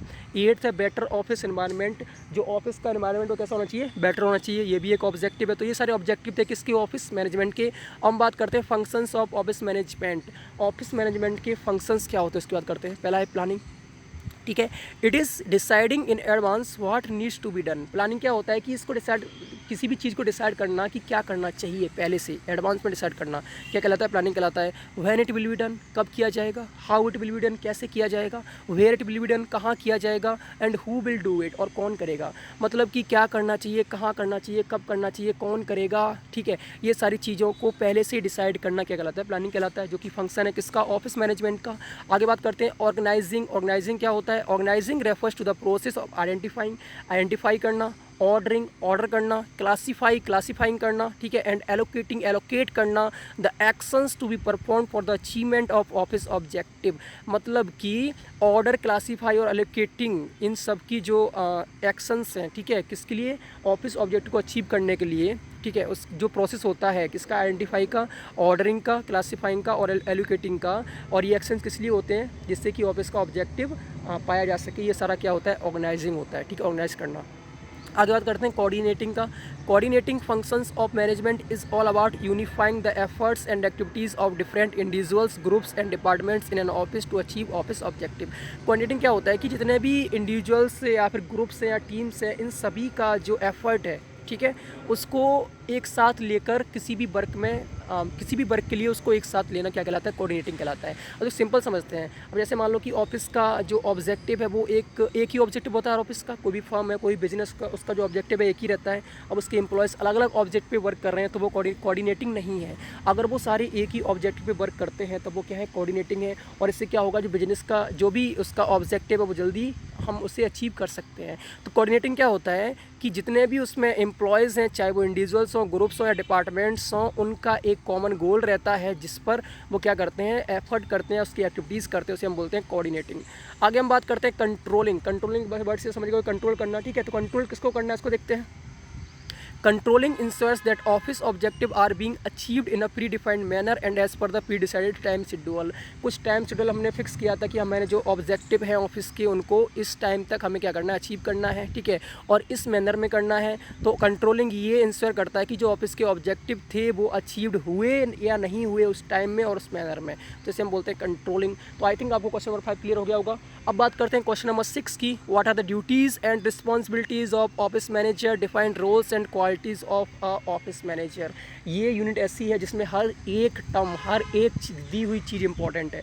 मुझे इसमें से कुछ ऐसा नहीं लगा जिसे मैं हटा सकूं, तो मैंने हर एक चीज़ को कवर किया है। कैसे किया वो आगे देखेंगे, ठीक है। तो यहाँ मैंने बात किया ड्यूटीज़ और रिस्पॉन्सिबिलिटी किसके, ऑफिस मैनेजर की, रोल्स एंड क्वालिटीज़ किसके, ऑफिस मैनेजर के। तो यहाँ पे आपको डायरेक्टली 4 क्वेश्चंस, 4 चीज़ों पे यहाँ पे आपको पूछा गया है। क्या, एक तो ड्यूटीज़ और रिस्पॉन्सिबिलिटीज़ ऑफिस मैनेजर की, तीसरा है roles and qualities of office manager, ठीक है। तो जो ड्यूटीज़ या रिस्पॉन्सिबिलिटी ऑफिस मैनेजर की वो एक ही होता है, या आप उसे काम बोल लो, ठीक है, या फिर उसे आप रिस्पॉन्सिबिलिटी बोल लो, ठीक है, एक ही चीज़ है। तो हम देखते हैं कौन कौन सी ड्यूटीज़ होती हैं किसकी, ऑफिस मैनेजर की। पहला है मेंटेनिंग ऑफिस सर्विस, जो ऑफिस सर्विस है उसको मेंटेन करना। दूसरा है प्रोवाइडिंग पास्ट रेफरेंस, जो पास्ट के रेफरेंसेस हैं उनको प्रोवाइड करना। पास्ट में कोई मीटिंग हुई है, कुछ भी चीज़ हुई है तो उसको प्रोवाइड करना किसका काम होता है, ऑफिस मैनेजर का। तीसरा है maintaining office efficiency, office efficiency को मेंटेन करना।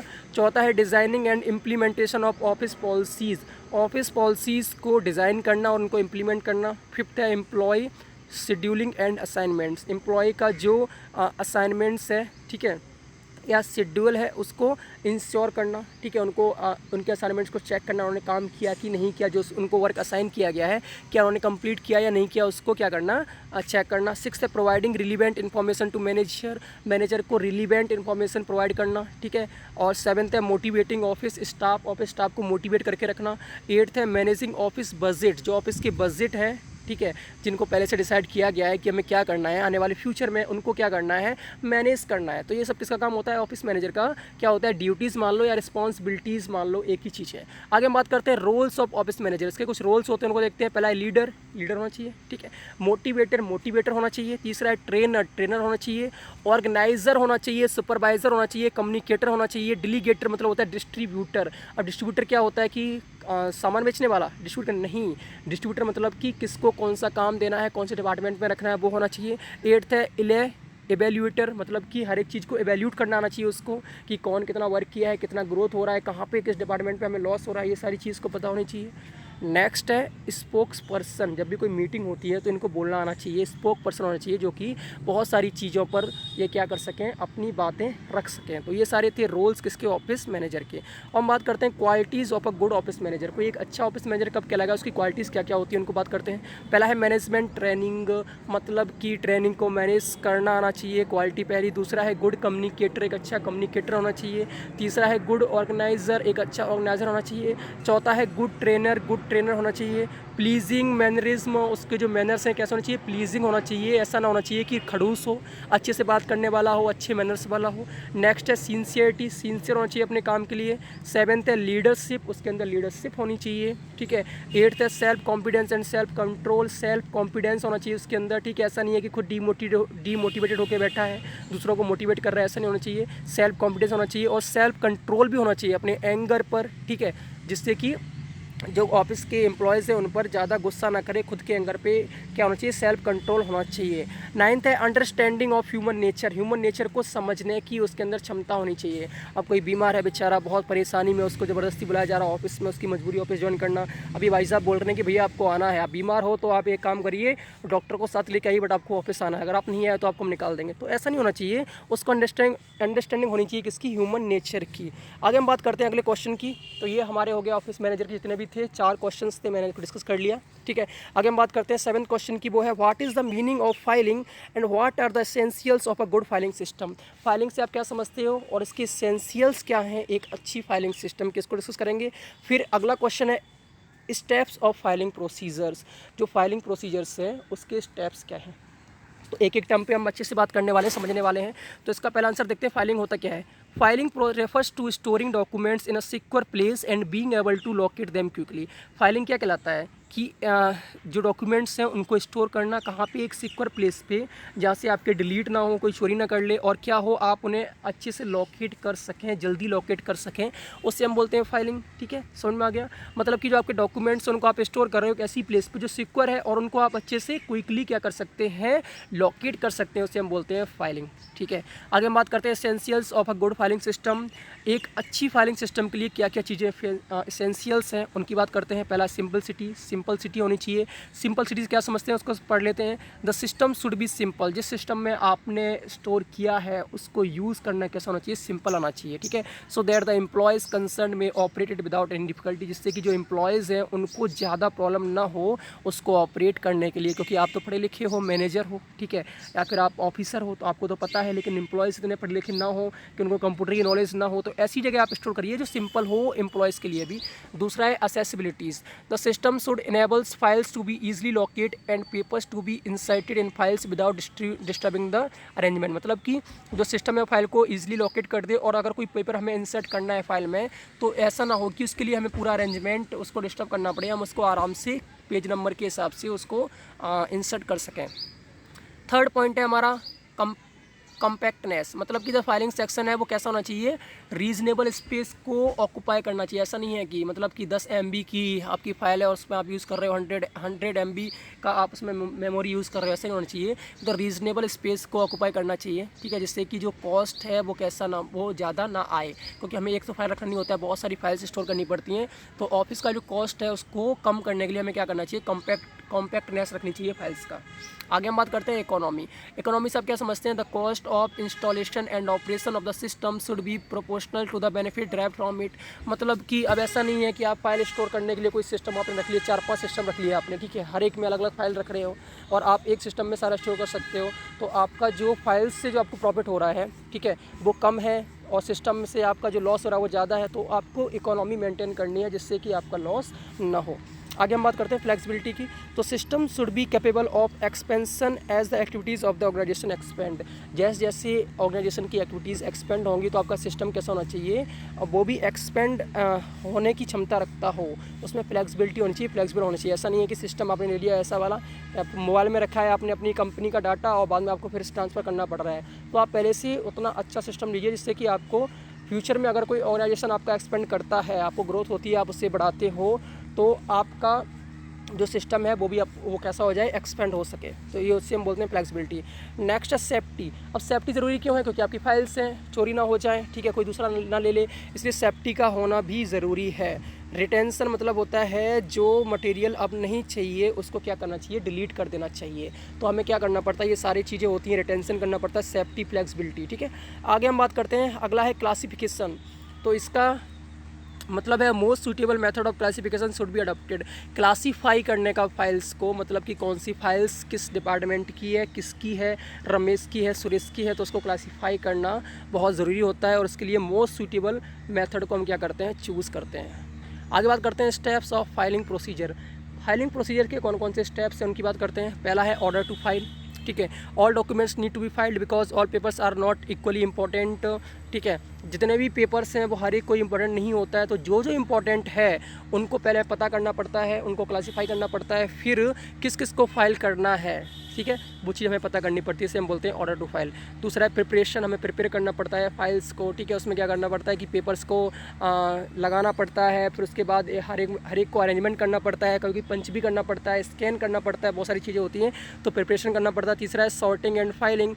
सॉर्टिंग एंड फाइलिंग को समझने के लिए मैंने कुछ पॉइंट दे रखे हैं। सेपरेट डॉक्यूमेंट बाई टाइप के हिसाब से क्या करो, डॉक्यूमेंट को सेपरेट कर लो। दूसरा है ऑर्गेनाइज और फाइलिंग स्पेस को ऑर्गेनाइज करो, हमें कितना फाइलिंग स्पेस चाहिए। तीसरा है डिस्पोज ऑफ अननेसेसरी डॉक्यूमेंट्स, जो डॉक्यूमेंट्स हमारे नीड में नहीं है उनको क्या कर दो, डिस्पोज कर दो, डिलीट कर दो। अगला है डिजिटलाइज फाइल्स, उनको स्कैन करके क्या कर दो, PDF फॉर्म में डिजिटलाइज कर दो। तो ये सारा होता है सॉर्टिंग एंड फाइलिंग। आगे बात करते हैं फॉलो अप स्लिप। अब फॉलो अप स्लिप क्या होती है इसको समझते हैं। Some documents like purchase bills of payments etcetera require follow up actions. अब देखो परचेज बिल्स जितने भी जो होते हैं उसमें क्या होता है, आपको फॉलो अप करना पड़ता है। कभी आपने किसी को लोन दिया, ठीक है, अब आपको पैसा भी देगा, इंस्टॉलमेंट पे दे रहा है, तो आपको हर महीने उसको चढ़ाना पड़ता है, तो इसे हम बोलते हैं फॉलो अप स्लिप। जब भी आपको वो चीज़ मिलती है तो आप उस क्या करते हो, पूरी फाइल को डिस्टर्ब नहीं करते कि आप उस पेज को निकाल के दोबारा लगा रहे हो, आपका वो फाइल तो रहता है लेकिन उसमें आप स्लिप ऐड कर देते हो कि भैया इस मंथ को उसने इतना दे दिया, तो उसे हम बोलते हैं फॉलो अप स्लिप, ठीक है। तो जो फाइलिंग क्लर्क है वो चेक करना चाहिए, फॉलो अप स्लिप प्रिपेयर करना चाहिए and should attach it to the relevant paper on files. जिसकी पेपर है, जो फाइल्स है उसमें क्या करो, अटैच करो जिस पेपर का है, तो ये होता है फॉलो अप स्लिप। आगे है रिट्रीवल, मतलब होता है सुधार। जब भी कोई फाइल्स में अगर मान लो कोई डाटा करप्ट हो रहा है या फिर कोई भी चीज़ या कोई भी कस्टमर आपका बिजनेस आपसे ओवर कर दिया है, तो उसकी फाइल्स को निकाल दो, उसमें सुधार कर दो या उसको डिलीट कर दो, जो कुछ भी है वो करना चाहिए। अगला है ट्रांसफ़र फाइल्स को ट्रांसफ़र कहीं करना है, ठीक है, तो अच्छे से होना चाहिए। नेक्स्ट है रिटेंशन। तो रिटेंशन क्या होता है, some document due to their legal requirements of और active use should be retained for a long period. कुछ डॉक्यूमेंट्स होते हैं जिनको रखना पड़ता है लॉन्ग पीरियड के लिए, क्योंकि उसमें क्या होता है, लीगल रिक्वायरमेंट्स होती हैं, तो ऐसे डॉक्यूमेंट्स को आपको रिटेन करना पड़ेगा, रिटेंशन ये हो गया। अब बात करते हैं क्वेश्चन नंबर 8 की। क्वेश्चन नंबर 8 है, what do you mean by indexing, what are the types of indexing. Indexing से आप क्या समझते हो, उसके टाइप्स क्या हैं। पहला है indexing is the act of describing और classifying by index terms. Indexing क्या है, एक्ट है किसका, डिस्क्राइबिंग का या क्लासीफाइंग का, ठीक है, और अदर सिंबल्स, या तो इंडेक्स से या फिर अदर सिंबल से। देखो सिंपल भाषा में समझते हैं, जैसे हम कभी बुक बनाते हैं, नोटबुक बनाते हैं, उसके पहले एक पेज दिया जाता है, इंडेक्स दिया जाता है। इंडेक्स में हम क्या करते हैं, जैसे मान लो कि पूरी नोटबुक में हमें कौन सा टॉपिक कहाँ पे है उसको ढूंढने के लिए हमें क्या करना पड़ता है, नोटबुक के हर एक पन्ने को सर्च करना पड़ता है कि ये वाला टॉपिक यहाँ पे है। हमने क्या किया, इंडेक्स में लिख दिया कि जैसे मान लो कि हमने लिख दिया कि मैनेजमेंट प्लानिंग, तो और टॉपिक नंबर ये है 70 नंबर पेज पे, तो हमने हर एक पेज पे नंबरिंग कर रखी है और वहाँ पे डाल दिया 70 नंबर पेज, तो हमें और पेज पढ़ने की नीड नहीं है। हम क्या करेंगे, सीधा 70 नंबर पेज पे जाएंगे, हमें वहाँ पे मैनेजमेंट प्लानिंग मिल जाएगी। इसे हम बोलते हैं इंडेक्सिंग। सिंपल भाषा में समझ लिया हमने। अब हम बात करते हैं कि इंडेक्सिंग सिस्टम का एडवांटेज क्या है। पहला है इजी लोकेशन, आराम से लोकेट कर सकते हो। दूसरा है इजी क्रॉस रेफरेंसिंग, आप उसे आराम से क्रॉस रेफरेंस कर सकते हो। जैसे मान लो कि आपको प्रॉब्लम हो रही है, ठीक है, जब आप इजी लोकेट कर सकते हो तो आप उसे रेफरेंस भी कर सकते हो, ठीक है। तीसरा है इकोनॉमी, आपको ज़्यादा इसमें पेस्टेज नहीं करना पड़ेगा कि आपको फाइल्स ढूंढने के लिए अलग से एम्प्लॉयज़ रखने पड़ेंगे, भैया ढूंढो फाइल कहाँ है, डेली फाइल ढूंढो, तो आपको वो भी नहीं करना पड़ेगा अगर आपने इंडेक्सिंग कर रखा है। चौथा है मेक फाइलिंग ईजियर, फाइलिंग को ईजियर बनाता है। पाँचवा इंक्रीज इफिशियंसी को इंक्रीज़ करता है। सिक्स्थ है मेंटेन प्राइवेसी, प्राइवेसी को मेंटेन करता है। और सेवन्थ है सिस्टमेटिक फाइलिंग, तो फाइलिंग को कैसे करता है, सिस्टमेटिक वे में करता है, ठीक है। अब यहाँ पे मेंटेन प्राइवेसी से क्या मतलब है, जैसे मान लो कि आपकी कोई अगर इंपॉर्टेंट कंप्यूटर है, आपके पास टाइम नहीं है और आपको अगर इंडेक्सिंग नहीं आती है, तो आप क्या करोगे, एम्प्लॉयज़ को काम दोगे, भैया ढूंढो इसमें कहाँ है, तो आपकी वहाँ पे प्राइवेसी लूज़ हो रही है। अगर आपको खुद करना आता है, आपने इंडेक्सिंग कर रखा है, तो आप थोड़े से टाइम में उस फाइल को ढूंढ सकते हो, तो आपको किसी और को काम देने की नीड नहीं है, इससे आपकी प्राइवेसी बच जाती है। अब बात करते हैं टाइप्स ऑफ इंडेक्सिंग। इंडेक्सिंग के टाइप कौन कौन से हैं। पहला है page indexing. Page index consist of a few pages for each alphabet each with tab displaying letter. मतलब कि पेज इंडेक्स क्या होता है कि कुछ पेजेस होते हैं जिसके ऊपर अल्फ़ाबेट दिया जाता है, मतलब अल्फ़ाबेटिक टर्म्स में आपको क्या करना पड़ता है, अपना इंडेक्सिंग करना पड़ता है। जैसे हमने वो देखी डिक्शनरी में क्या होता है कि जब हमें कोई वर्ड ढूंढना पड़ता है तो ऊपर हमें कुछ वर्ड्स दिए जाते हैं कि हाँ इस पेज नंबर पर इस वर्ड से स्टार्ट होने वाले, इस लेटर से स्टार्ट होने वाले वर्ड्स हैं, तो हमें ईजिली हम पता कर लेते हैं कि भैया यहाँ पे ये वाला वर्ड हमें मिलने वाला है। तो डिक्शनरी इसका सीधा सा एग्जांपल है पेज इंडेक्सिंग का। बहुत सारे पेजेस को हम क्या करते हैं, उसको अल्फ़ाबेटिक टर्म्स में डिस्क्राइब कर देते हैं। दूसरा है लूज़ और वर्टिकल कार्ड इंडेक्सिंग। इसको समझते ये क्या है। Loose sheets are used for indexing and the fastened are metal rings on herring of some other device which allows the pages to be taken out and also helps in insertion of additional pages। मतलब ऐसा आपने देखा होगा कि कुछ files होती हैं जिनमें जैसे हम कपड़े को टांगते हैं ना कभी सूखने के लिए, तो वो लगाते हैं, जिसे हम क्या बोलते हैं यार, जिसको हम कपड़े टांगते हैं ना वो लगाते हैं, जो उसको कपड़ा दब जाता है तो उड़ता नहीं है। वैसे ही कुछ फाइल्स होती है जिसमें हम क्या करते हैं, स्टील की कुछ मेटल होता है उसको दबाते हैं, जिससे कि हमें कोई पेज निकालना तो उसको हम दबाते हैं तो पेज निकाल लेते हैं। तो आप इसे समझ रहे हो, जैसे फाइल्स होती है ना, जो बड़ी बड़ी फाइल्स होती हैं जिनमें हम स्टील का वो रखते हैं, यार उसे हम क्या बोलते हैं, समझ में नहीं आ रहा, समझ लो। जैसे हम कपड़े जब टांगते हैं ना तो हमारे पास वो आते हैं छोटे छोटे से पिन जिसे हम पिन बोलते हैं, उनसे हम क्या करते हैं, कपड़े को दबा देते हैं जिससे कि कपड़ा उड़े ना। वैसी फाइल्स होती हैं, पेजेस को दबाने के लिए आता है एक मेटल का, जिससे हम क्या करते हैं, पेजेस को दबा लेते हैं, उससे हम बोलते हैं लूज़ और वर्टिकल कार्ड इंडेक्सिंग। ठीक है, समझ में आ गया। मेटल रिंग्स होती हैं जिनको हम क्या करते हैं, जो पेजेस होते हैं उनमें हम क्या करते हैं, उससे दबा के रखते हैं, जब भी हमें कोई पेज आउट निकालना होता है तो उसमें कोई प्रॉब्लम नहीं आती। आगे बात करते हैं विजिबल कार्ड इंडेक्सिंग। ठीक है, विजिबल कार्ड इंडेक्सिंग बहुत ही इंपॉर्टेंट है, बहुत ही ज़्यादा रिलीवेंट है और बहुत सारे बिजनेस को यूज़ कर रहे हैं। समझते क्या होता है। In this indexing the metal frame is placed in such way that the name and address are visible without touching another card. मतलब क्या होता है कि जितने भी कार्ड्स हैं जो आपने स्टोर कर रखे हैं, तो उसमें क्या होता है कि जो ऊपर उसमें आप आराम से उनको मतलब देख सकते हो बिना किसी कार्ड को हटाए हुए। ठीक है, आपको कार्ड नहीं हटाना पड़ता है, तो इसे हम बोलते हैं विजिबल कार्ड इंडेक्सिंग। अब इसको कैसे देख सकते हैं कि जो कार्ड्स हैं उनको ऐसे रखा गया है कि जो उनका नेम और एड्रेस है वो कैसा होता है, विजिबल होता है, जिससे हम किसी दूसरे कार्ड को टच ना करें। ठीक है, तो विजिबल कार्ड इंडेक्सिंग क्या है कि एक मेटल फ्रेम होता है जिसमें सारे पेजेस को रखा जाता है और उसमें क्या होता है कि जो नेम और एड्रेस है विजिबल होता है, जिससे कि हम दूसरे कार्ड को टच किए बिना हम पता कर सकते हैं कि ये किस इंसान का जो कार्ड है वो किस इंसान का है, किसके द्वारा भेजा गया है। ठीक है, आगे बात करते हैं स्ट्रिप इंडेक्सिंग। ये क्या होता है, there is a need of maintaining a list of names and communication address of customers and suppliers. मतलब एक नीड होता है किसका, मेंटेन करने का, किसका, नेम्स एंड कम्युनिकेशन एड्रेस, या तो नाम का या कम्युनिकेशन एड्रेस का, किसका, कस्टमर और सप्लायर्स का। एवरी बिजनेस ऑफिस, हर एक बिजनेस ऑफिस में, फॉर रेडी रेफरेंस, जिससे कि हम उनको कभी भी काम पड़े तो कॉल कर सकते हैं सप्लायर्स को, या फिर कस्टमर्स का फीडबैक लेने के लिए हम कॉल कर सकते हैं। ठीक है, hence strip indexing has been design to meet the aforementioned purpose. तो जो ऊपर मेंशन पर्पस है उसके लिए क्या किया गया है, स्ट्रिप इंडेक्सिंग को क्या किया गया है, मतलब डिज़ाइन किया गया है। क्यों किया गया, जिससे कि जो कस्टमर्स हैं या सेलर्स हैं उनके नेम और कम्युनिकेशन एड्रेस को आराम से फाइंड किया जा सके, स्ट्रिप इंडेक्सिंग। ठीक है, आगे बात करते हैं व्हील इंडेक्स। पहले आपने देखा होगा कि पहले एक गोल सा वो आता था जिसमें हम क्या करते थे, इंडिया के किसी भी स्टेट के बारे में जानते थे, मतलब गोल्ड रिंग टाइप का आता था, मैंने तो उसको यूज़ किया है। तो उसमें ऊपर बहुत सारे स्टेट्स के नाम जैसे महाराष्ट्र, उत्तर प्रदेश, गुजरात सब लिखे होते थे। अब आपको महाराष्ट्र के ऊपर ले जाते हो, उसमें थोड़ा सा जो 2 व्हील हुआ करते थे, ऊपर वाला जो होता था उसमें थोड़ा सा कट हुआ करता था, जिससे स्टेट के सामने आप उसको रखोगे, मतलब उस बॉक्स में जिस स्टेट को रखोगे उसका पूरा, उसकी कैपिटल, उसमें कितना क्षेत्रफल है, क्या क्या है, पूरा उसमें आ जाता था। तो उसे हम बोलते हैं व्हील इंडेक्स। ठीक है, the very purpose purpose of maintaining index is quick reference. इसका क्या होता है कि क्विक रेफरेंस आ जाता है। उसमें हम क्या करते थे, अगर यूपी का हमें कुछ भी जानना है तो हम क्या करते थे, उत्तर प्रदेश के पास लाते थे और उसमें उसकी राजधानी, कौन राज्यपाल है, कौन सीएम है, उसके कौन कौन सी प्लेसेस हैं, सारी चीज़ कितना उसमें क्या क्या चीज़ें होती हैं, लाइक व्हीट कितना होता है, हर एक चीज़ उसमें आ जाती थी। तो वो होता है व्हील इंडेक्सिंग, ठीक है। The card are mounted round the hub of a wheel.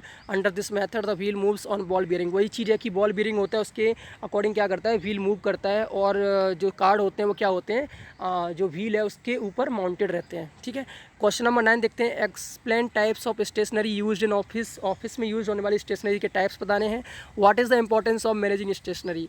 Stationery को मैनेज करने का इंपॉर्टेंस क्या है। तो ऑफिस स्टेशनरी की बात कर लें तो office stationery is used for day to day administrative works in every office. मतलब कि day to day administrative work को करने के लिए ऑफिस स्टेशनरी का यूज़ करते हैं, ठीक है। एग्जांपल हो गया pen, pencil, marker, slip pad, paper clips, scissor, stapler etcetera. ये सारे क्या ऑफिस के स्टेशनरी हैं। स्टेशनरी वर्ड आपको पता है, ठीक है। और ऑफिस से रिलेटेड है तो ऑफिस में आप जानते हो कि पेन का यूज़ होता है, पेंसिल का यूज़ होता है, मार्कर का यूज़ होता है, स्लिप पैड का यूज़ होता है, पेपर क्लिप्स का यूज़ होता है, इस सीज़र का यूज़ होता है, स्टेपलर का यूज़ होता है। जो मैंने ऊपर बताया था वो पेपर क्लिप्स था, जो बता रहा था मेटल का, ठीक है। तो पेपर क्लिप्स था, तो यहाँ पे हमने उस चीज़ को देख लिया। आगे बात करते हैं types of stationery use in office. Office में कौन कौन से टाइप की स्टेशनरी का यूज़ होता है उसको हम देख लेते हैं। पहला है पेपर, पेपर का यूज़ होता है, ठीक है। दूसरा है राइटिंग टूल्स, राइटिंग के लिए टूल्स होते हैं like pen, pencil, permanent marker, sketch pens, printer, cartridge etcetera used. तीसरा है files and folders, files and folders का यूज़ होता है। चौथा डायरीज, डायरीज का यूज़ होता है। पाँचवा है डेस्क, कैलेंडर, डेस्क कैलेंडर का यूज़ होता है, ठीक है। डेस्क पर रखते हैं जो कैलेंडर, उसका यूज़ होता है। सिक्स्थ है कैलकुलेटर, कैलकुलेटर का यूज़ होता है। सेवन्थ है अदर कॉमनली नीडेड स्टेशनरी, और भी कुछ स्टेशनरी का नीड होता है, जैसे पेन ड्राइव हो गया, सीज़र हो गया, स्टेपलर हो गया। तो ये सारे स्टेशनरी से जिनका यूज़ होता है किसमें, ऑफिस में। इंपॉर्टेंस क्या है मैनेजिंग स्टेशनरी, मतलब स्टेशनरी को मैनेज करने का इंपॉर्टेंस क्या है, क्यों मैनेज करना चाहिए, इसको देख लेते हैं। पहला है कट अननेसेसरी कॉस्ट।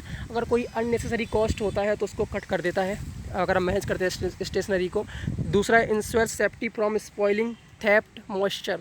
मतलब कोई भी स्टेशनरी का अगर हम उसको अच्छे से मैनेज करते हैं स्टेशनरी को, तो उससे क्या होगा कि स्पॉइल होने से बच जाएगा, थेफ्ट चोरी होने से बच जाएगा, और मॉइस्चर मतलब कि बहुत सारी पड़े रहते हैं पेज, बारिश की वजह से ख़राब हो जाते हैं, तो वो भी हम आराम से उसको बचा सकते हैं। तीसरा है ensure timely availability of stationery at all time. कभी कभी क्या होता है कि ऑफिस में सामान ख़त्म हो जाता है, फिर हम परेशान हो जाते हैं। तो इसमें क्या होता है, अगर हम ऑफिस की स्टेशनरी को मैनेज करते रहेंगे तो इसमें आपको हमेशा स्टेशनरी अवेलेबल रहेगी ऑफिस में, क्योंकि आप उससे मैनेज कर रखे हो कि हमें एक महीने में कितना चाहिए।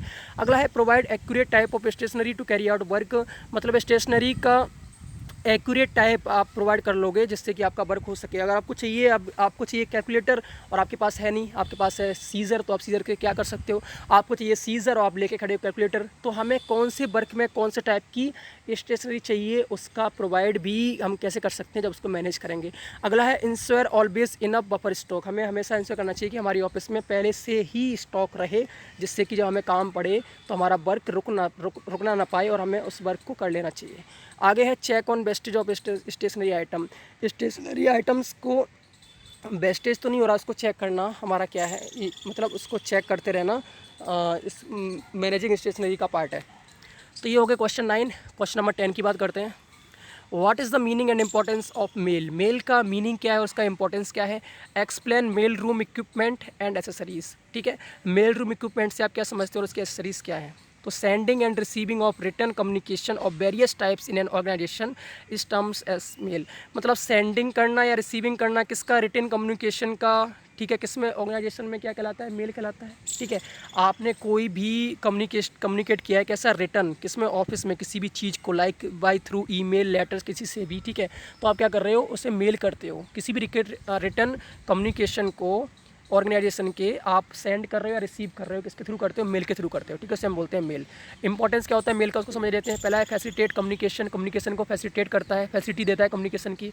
दूसरा है क्रिएट एंड मेंटेन रिलेशनशिप। किसी भी कंपनी के साथ जब आप कम्युनिकेट करोगे, ठीक है, रिटर्न कम्युनिकेशन कर रहे हो, ठीक है, तो उसमें क्या है कि रिलेशनशिप मेंटेन हो रहा है। तीसरा है परमानेंट रिकॉर्ड, एक परमानेंट रिकॉर्ड रहता है, सेव रहता है मेल में, वो आपका डिलीट नहीं होगा। चौथा है serve as sequence of events. आपने कब कौन सा इवेंट किया है, कब कौन सा मेल किया है, टाइम से आपको क्या होता है, अवेलेबल हो जाता है, ठीक है। अगला है ब्रांड एम्बेसडर। आपके ब्रांड को क्या करता है, ये प्रमोट करता है, तो उसे हम क्या बोलते हैं, ब्रांड एम्बेसडर, ठीक है। तो ये सारे आपकी इंपॉर्टेंस थे किसके, मेल के। अब बात करते हैं mail room equipment and accessories, ठीक है। ये आपके शॉर्ट क्वेश्चंस में भी आ सकते हैं, इसलिए मैंने इनको अच्छे से डिफाइन किया है। आपका पूरा क्वेश्चन आ सकता है बट मोस्टली नहीं आएगा, क्योंकि ये थोड़ा सा हार्ड है, बट आपको शॉर्ट नोट्स में देखने को मिल सकता है।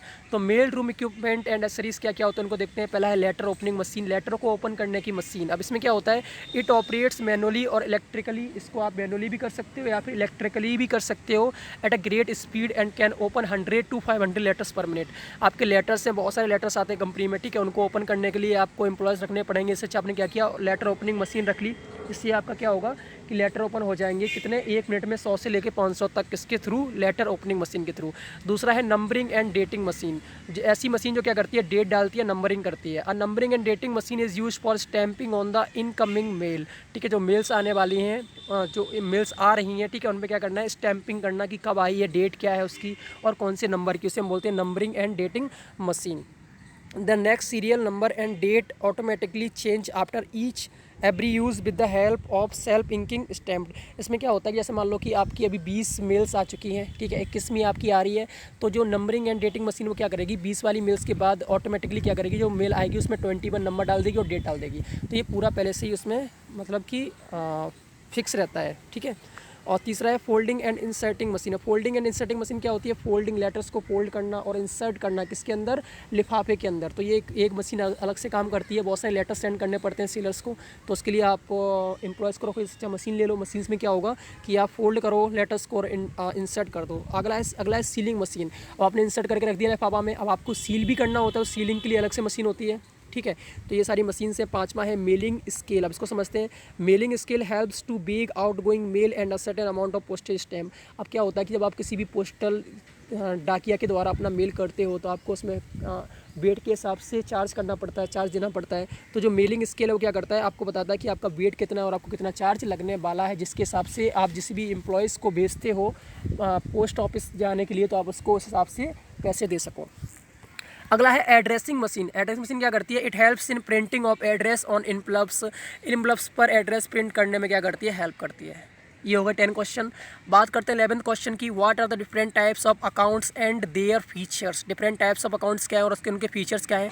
What are the different types of online banking, और different types of online bankings क्या है, इनको हम समझ लेते हैं, ठीक है। तो आंसर इसका टाइप्स ऑफ अकाउंट्स है। पहला है saving account. Saving account can be opened by an individual और जॉइंटली बाय 2 और, मतलब कि पैसे को सेव करने के लिए आप अकेले खोलो या फिर 2 लोग या 3 लोग मिलके खोलो, उसे हम बोलते हैं सेविंग अकाउंट। सेविंग मतलब सेव करना, अगर पैसा सेव करना चाहते हो तो आपको सेविंग अकाउंट खोलना पड़ता है। दूसरा है current account. Current account mostly business लोग यूज़ करते हैं, क्योंकि इसमें हमें बहुत सारा पैसा एक टाइम पर डिपॉजिट करना पड़ता है या फिर निकालना पड़ता है, हाइजर अमाउंट, ठीक है। तो इसलिए हम इसे बोलते हैं करंट अकाउंट। तीसरा है recurring deposit account. The recurring deposit account is an account in the bank or in a post office where a depositor deposit a present amount of money every month for a fixed time period। मतलब एक time period लिए क्या करता है, वो हर month क्या करता है, कुछ ना कुछ पैसा उसमें डिपॉजिट करता है, उसे हम बोलते हैं रिकरिंग डिपॉजिट अकाउंट। मतलब बार बार डिपॉजिट करना होता है, रेगुलर बेसिस पे डिपॉजिट करना होता है, मंथली बेसिस पे डिपॉजिट करना होता है, ठीक है। हर मंथ क्या करता है, कोई जो डिपॉजिटर है वो डिपॉजिट करता है कुछ अमाउंट, उसे हम बोलते हैं रिकरिंग डिपॉजिट अकाउंट। दूसरा है फिक्स्ड डिपॉजिट अकाउंट, ठीक है, एफडी है। तो ये एफडी क्या होता है, इसको समझ लेते हैं। In a fixed deposit account you put a lump sum in your bank. मतलब आपको एक साथ बहुत सारा पैसा डालते हो किसमें, बैंक में, for a fixed tenure at an agreed rate of interest. कुछ टाइम के लिए, फिक्स टाइम के लिए, 3 साल 4 साल, और आपको उसमें एक एग्रीड रेट ऑफ इंटरेस्ट भी मिलने वाला है, आपको उसमें ब्याज मिलने वाला है। ऐसे मान लो कि आपने लोन दे दिया है, ठीक है, तो आप क्या करते हो, बैंक में आप 2-3 लाख रुपए आपने डाल दिए, बैंक में आपने 2-3 साल के डाल दिए, और आपने बोला कि हमें 3% का क्या चाहिए, रेट ऑफ इंटरेस्ट चाहिए, ठीक है। तो आपको 3 साल बाद रेट ऑफ इंटरेस्ट के बाद आपको पैसा वापस कर दिया जाएगा। तो ये होता है fixed deposit account.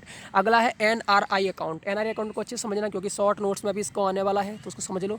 NRI account refers to the account open by a non resident Indian of a person of Indian origin. मतलब कि एक नॉन रेसिडेंट, जो भी ऐसा इंडियन ऑरिजिन का कोई पर्सन जो इंडिया से है लेकिन फ़िलहाल इंडिया में नहीं रह रहा है, उसका सारा बिजनेस, सारा घरोबार कहाँ है, बाहर है, उसे हम बोलते हैं एनआरआई, नॉन रेसिडेंट इंडियन, ठीक है। With the bank of financial institutions which is regulated by RBI. मतलब कि आरबीआई के द्वारा कोई अगर बैंक फाइनेंशियल इंस्टीट्यूशन रेगुलेट हो रहा है और उसमें किसी भी एनआरआई ने क्या किया है, कोई अपना अकाउंट ओपन कर रखा है, उसे हम बोलते हैं एनआरआई अकाउंट। ठीक है, आरबीआई के द्वारा रेगुलेटेड होने वाली किसी बैंक में ऐसा पर्सन जो इंडिया का तो रहने वाला है लेकिन इंडिया में रह नहीं रहा है, ठीक है, बाहर रह रहा है, इंडियन ऑरिजिन का है, इंडिया में जन्म हुआ लेकिन इंडिया में नहीं रह रहा है, तो उसका हम बोलते हैं एनआरआई अकाउंट। ठीक है, आई थिंक आपको क्लियर हो गया होगा। आगे बात करते हैं डीमेट अकाउंट का। Demat account helps investors hold shares and securities in an electronic format. जो डीमेट अकाउंट होता है वो क्या करता है, जो इन्वेस्टर्स होते हैं उनके जो शेयर और सिक्योरिटीज़ है उनको इलेक्ट्रॉनिक फॉर्मेट में रखने के लिए हेल्प करता है। डीमेट अकाउंट में क्या होता है, जैसे आप इन्वेस्टर हो, आपने कोई शेयर खरीदा, सिक्योरिटी खरीदा, तो आप उनको क्या कर सकते हैं, अपने अकाउंट में इलेक्ट्रॉनिकली फॉर्मेट में आप उसको स्टोर कर सकते हैं, लाइक पीडीएफ में। ये हो गया आपका डीमेट अकाउंट। ठीक है, अब बात करते हैं different types of online banking. कौन कौन से टाइप्स होते हैं ऑनलाइन बैंकिंग के? बहुत सारी बैंकिंग हम करते हैं, लाइक इंटरनेट बैंकिंग होती है। ठीक है, इंटरनेट बैंकिंग क्या होती है? With the help of internet banking an individual can move funds from one bank account to another with online bank transfers. पहले हमें क्या करना पड़ता था, बैंक में जाना पड़ता था, लेकिन जब से इंटरनेट बैंकिंग, मोबाइल बैंकिंग आई, तब से हम बैंक जाना कम कर दिए। हम क्या कर सकते हैं, अपने इंटरनेट से, अपनी पीसी से, अपने मोबाइल से क्या कर सकते हैं, पैसा एक जगह से दूसरी जगह पर हम ट्रांसफ़र कर सकते हैं। ठीक, इसे हम बोलते हैं इंटरनेट बैंकिंग। दूसरा बात करते हैं मोबाइल बैंकिंग। इंटरनेट बैंकिंग का एक टाइप है जिसमें हम मोबाइल का यूज़ करते हैं, लाइक फ़ोनपे, गूगल पे, पेटीएम, ये सारे किसके टाइप से? मोबाइल बैंकिंग के टाइप से। आगे हम बात करते हैं ऑटोमेटिक टेलर मशीन। एटीएम सब जानते हैं, एटीएम से पैसा निकाल सकते हैं अपने कार्ड के द्वारा, डेबिट कार्ड, क्रेडिट कार्ड के द्वारा। तो ये हो गया आपका ATM, automated teller machine. Fourth है डेबिट एंड क्रेडिट कार्ड। आपको पता है मशीन साथ ही इसमें क्या करते हैं, स्वाइप करते हैं कार्ड को और पैसा आपका ट्रांसफ़र हो जाता है, कि जिसको हमें करना पड़ता है। तो उसे हम बोलते हैं डेबिट एंड क्रेडिट कार्ड से हम क्या कर सकते हैं, पैसा निकाल सकते हैं बिना बैंक में जाए। आगे है मोबाइल वैलेट। मोबाइल वैलेट क्या होता है? Mobile wallet is a virtual wallet that stores payment card information on mobile device. Mobile device पे क्या करता है मोबाइल वैलेट? आपकी कितनी पेमेंट इन्फॉर्मेशन है, आपने कितना पैसा निकाला है, कहाँ गया है, कहाँ पे आपने लिया है, किसने आपको दिया है, वो सारा आपके मोबाइल पे आ जाता है। तो ये सारे आपकी ऑनलाइन बैंकिंग्स के टाइप्स थे। नेक्स्ट क्वेश्चन है explain types, advantage and limitations of budget. Budget के टाइप्स क्या है, एडवांटेजेस क्या है, लिमिटेशंस क्या है, इसको एक्सप्लेन करना है। What is the process of preparing budget. Budget को प्रिपेयर करने का प्रोसेस क्या है? तो इसका आंसर है just like individual manage there monthly expenses and income. जैसे कोई एक इंसान अपने डेली एक्सपेंसेस को, मंथली एक्सपेंसेस या इनकम्स को मैनेज करता है, वैसे क्या करते हैं जो बिजनेसमैन होते हैं वो भी क्या करते हैं, अपने फ्यूचर के रेवेन्यूज़ एंड एक्सपेंसेस, फ्यूचर में कितना रेवेन्यू लगने वाला, कितने एक्सपेंसेस आने वाले हैं, उसको क्या करते हैं पहले से ही फिक्स कर लेते हैं और कुछ पर्टिकुलर पीरियड के लिए। तो उसे हम बोलते हैं बजट। ठीक है, नहीं समझ में आया? जैसे मान लो कि आपने 10 साल का क्या किया, अपना बजट बना लिया कि हमें पिछले 10 सालों में इतना इन्वेस्टमेंट करना पड़ा, इतना हमें खर्च करना पड़ा, तो आगे आने वाले 10 साल में हमें कितना इन्वेस्टमेंट करना पड़ेगा, किस डिपार्टमेंट में हमें कितना पैसा लगाना है। जैसे इंडिया ने कुछ बजट बनाया है, इंडियन गवर्नमेंट हर साल बजट अपना बताती है। ठीक है, तो बजट बनाया है, अब कुछ 11 सालों के लिए बनाया है, तो उसमें क्या किया उन्होंने, हर एक स्टेट का लिख के रख दिया कि हम इस स्टेट में इतना पैसा लगाने वाले हैं। तो पहले से ही प्लानिंग होती है कि हमें कहाँ पर कितना एक्सपेंस करना है, किस फील्ड में कितना इन्वेस्टमेंट करना है, उसे हम बोलते हैं बजट। अब बात करते हैं टाइप ऑफ बजट का। तो on the basis of time, time के बेसिस पे होते हैं 3 टाइप के। एक होता है लॉन्ग टर्म बजट जिसका पीरियड होता है 5 से 10 साल। दूसरा होता है शॉर्ट टर्म बजट जिसका पीरियड होता है 1 से 2 साल। तीसरा होता है करेंट बजट जिसका पीरियड होता है 1 साल का या सेम ईयर। ठीक है, तो लॉन्ग टर्म बजट कितने साल के लिए होता है? 5 से 10 साल के बीच में अगर आप कोई बजट बना रहे हो तो वो कौन सा है? लॉन्ग टर्म है। ठीक है, शॉर्ट टर्म बजट क्या होता है? अगर कोई बजट आपने 1 या 2 साल के लिए बनाया तो वो कैसा है? शॉर्ट टर्म है। और करंट बजट क्या है? जिस ईयर में आप बना रहे हो उस ईयर में आपका समाप्त होने वाला, तो वो करंट बजट है। तो ये हो गया on the basis of time. अब बात करते हैं on the basis of flexibility. Flexibility के बेसिस पे कौन कितने टाइप के होते हैं? तो 2 टाइप के होते हैं, एक होता है फिक्स बजट, एक होता है फ्लेक्सिबल बजट। फिक्स बजट वो होता है जिसमें आप चेंज नहीं कर सकते, आपने बना लिया मतलब आपको उसके अकॉर्डिंग ही वर्क करना है। और फ्लेक्सिबल वो होता है जिसमें आप चेंज कर सकते हो। जैसे मान लो कि कहीं पर आपको जैसे फिक्स में क्या है, जैसे मान लो कि आपने रखा यूपी के लिए 50 करोड़ रुपये, ठीक है, अपने बजट में, लेकिन वहाँ पे क्या होगी, महामारी आ गई, आपको एक्स्ट्रा खर्च करना पड़ रहा है, लेकिन फिक्स बजट के अकॉर्डिंग आप उसमें एक्स्ट्रा पैसा नहीं लगा सकते। फ्लेक्सिबल बजट के अकॉर्डिंग आप उसमें एक्स्ट्रा पैसा लगा सकते हो। तो फ्लेक्सिबल मतलब कि आप उसको चेंज कर सकते हो, फिक्स मतलब आप उसको चेंज नहीं कर सकते। ठीक है, तीसरा है on the basis of functions. Functions के बेसिस पे भी कितने टाइप के होते हैं? 3 टाइप के होते हैं, पढ़ते हैं। पहला है सेल्स बजट। सेल्स बजट क्या होता है? Sales budget determines the quantity of sales and expected selling price per unit. Sales budget में क्या होता है कि जो कितनी क्वांटिटी सेल होने वाली है वो पूरा आता है कि हम इतने सालों में कितनी क्वांटिटी जो सेल्स कितना क्वांटिटी का होगा और पर यूनिट कितनी होगी सेलिंग प्राइस, तो ये सारा सेल्स बजट में आता है। वैसे ही होता है production budget is prepared in the unit of output and indicates the production for a specified period of time. ठीक है, किसी भी पीरियड ऑफ टाइम के लिए कितना हम आउटपुट लगाने वाले हैं, एक यूनिट ऑफ आउटपुट प्रोडक्शन के लिए, वो सारा किस में आता है, प्रोडक्शन बजट में आता है। परचेज बजट भी होता है, इसमें क्या होता है, purchase budget is prepared keeping in mind the production schedule and inventory required. कितनी इन्वेंट्री चाहिए, प्रोडक्शन शेड्यूल क्या है, उसको माइंड में रखने के लिए हम क्या करते हैं, परचेज बजट को बनाते हैं। आगे बात करते हैं कैपिटल एक्सपेंडिचर बजट। ठीक है, कैपिटल कितना एक्सपेंड हुआ है उसका बजट होता है। ओवरहेड कॉस्ट बजट, ठीक है, आपको आगे आने वाले साल में कितना एक्स्ट्रा अमाउंट देना पड़ेगा रेवेन्यू, उसका एक बजट होता है, इसे हम बोलते हैं ओवरहेड कॉस्ट बजट। नेक्स्ट है कैश बजट, कैश का क्या बजट रहेगा, कितना कैश देना पड़ेगा उसका बजट रहता है। Research and development of budget, ठीक है, तो बजट का जो बजट है उसके लिए रिसर्च और डेवलपमेंट करने के लिए भी एक बजट बनता है, जिससे कि जो भी रिसर्च बजट पहले हमने जो पास्ट में किए थे उनका रिसर्च और डेवलपमेंट रहता है, उसके अकॉर्डिंग हम क्या करते हैं, बजट बनाते हैं। जब भी मीटिंग होती है उसको हम दिखाते हैं तो उसे हम बोलते हैं research and development of budget. आगे बात करते हैं एडवांटेज ऑफ बजट। बजट के एडवांटेजेस क्या क्या है, तो पहला है मैक्सिमाइजेशन ऑफ प्रॉफिट को मैक्सिमाइज़ करना। दूसरा है कोऑर्डिनेशन, वही है। तीसरा है वेल डिफाइंड एम्स, जो एम्स है वो कैसे होनी चाहिए, वेल डिफाइंड होनी चाहिए। चौथा है tools of performance measurement, performance measurement के लिए क्या होता है, टूल होता है। पाँचवा है रिड्यूस कॉस्ट, जब बजट के हिसाब से हम करेंगे तो कॉस्ट भी कैसी होगी, रिड्यूस होगी। सिक्स होता है डिटरमाइनिंग वीकनेसेस, कहाँ पे कौन सी चीज डिपार्टमेंट में वीक है, कहाँ से हमें आउटपुट मिल रहा है, कहाँ नहीं मिल रहा है, उसको डिटरमाइन करता है। सेवन्थ है करेक्टिव एक्शंस, जब हमें पता चल गया कि यहाँ पे वीकनेस है तो हम उसको क्या कर सकते हैं, एक्शंस को करेक्ट करने में हेल्प करता है। एट्थ है कॉन्शियसनेस, जब भी बजट रहता है तो जितने भी एम्प्लॉयज़ हैं वो कैसे रहते हैं, अच्छे से वर्क करते हैं, कॉन्शियस रहते हैं काम के लिए। तो ये सारे इंपॉर्टेंस थे किसके, एडवांटेज थे बजट के। अब बात करते हैं लिमिटेशंस ऑफ बजट। पहला है एक्सपेंसिव रहता है।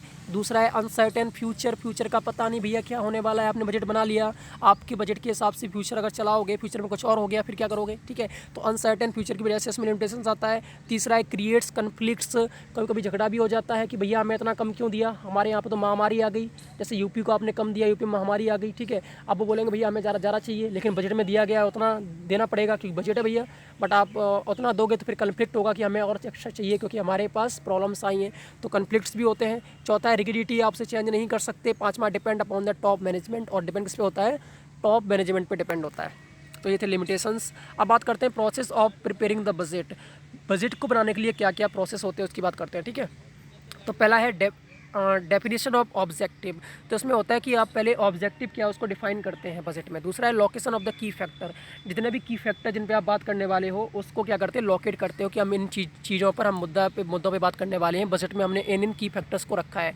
तीसरा है अपॉइंटमेंट ऑफ कंट्रोलर, कौन कंट्रोल करने वाला है उसको अपॉइंट करते हो। चौथा है बजट मैनुअल। बजट मैनुअल समझते हैं क्या है, budget manual is basically a collection of documents containing key information involve in the planning process, ठीक है। जो प्लानिंग प्रोसेस था उसमें जो भी की फैक्टर्स थे, ठीक है, उनका जो डॉक्यूमेंट्स है, जो की इन्फॉर्मेशन देते हैं, ऐसा कलेक्शन ऑफ डॉक्यूमेंट जो क्या करते हैं, की इन्फॉर्मेशन देते हैं प्लानिंग प्रोसेस में जितने भी चीज़ें हुई थी उसके बारे में, तो हम बोलते हैं बजट मैनुअल। अगला है बजट पीरियड, कितने पीरियड के लिए है बजट वो लिखा होता है प्रोसेस में। सिक्स्थ है स्टैंडर्ड ऑफ एक्टिविटी और आउटपुट, ठीक है, जो एक्टिविटी या आउटपुट आप करने वाले उसका स्टैंडर्ड क्या है वो भी मेंशन होता है।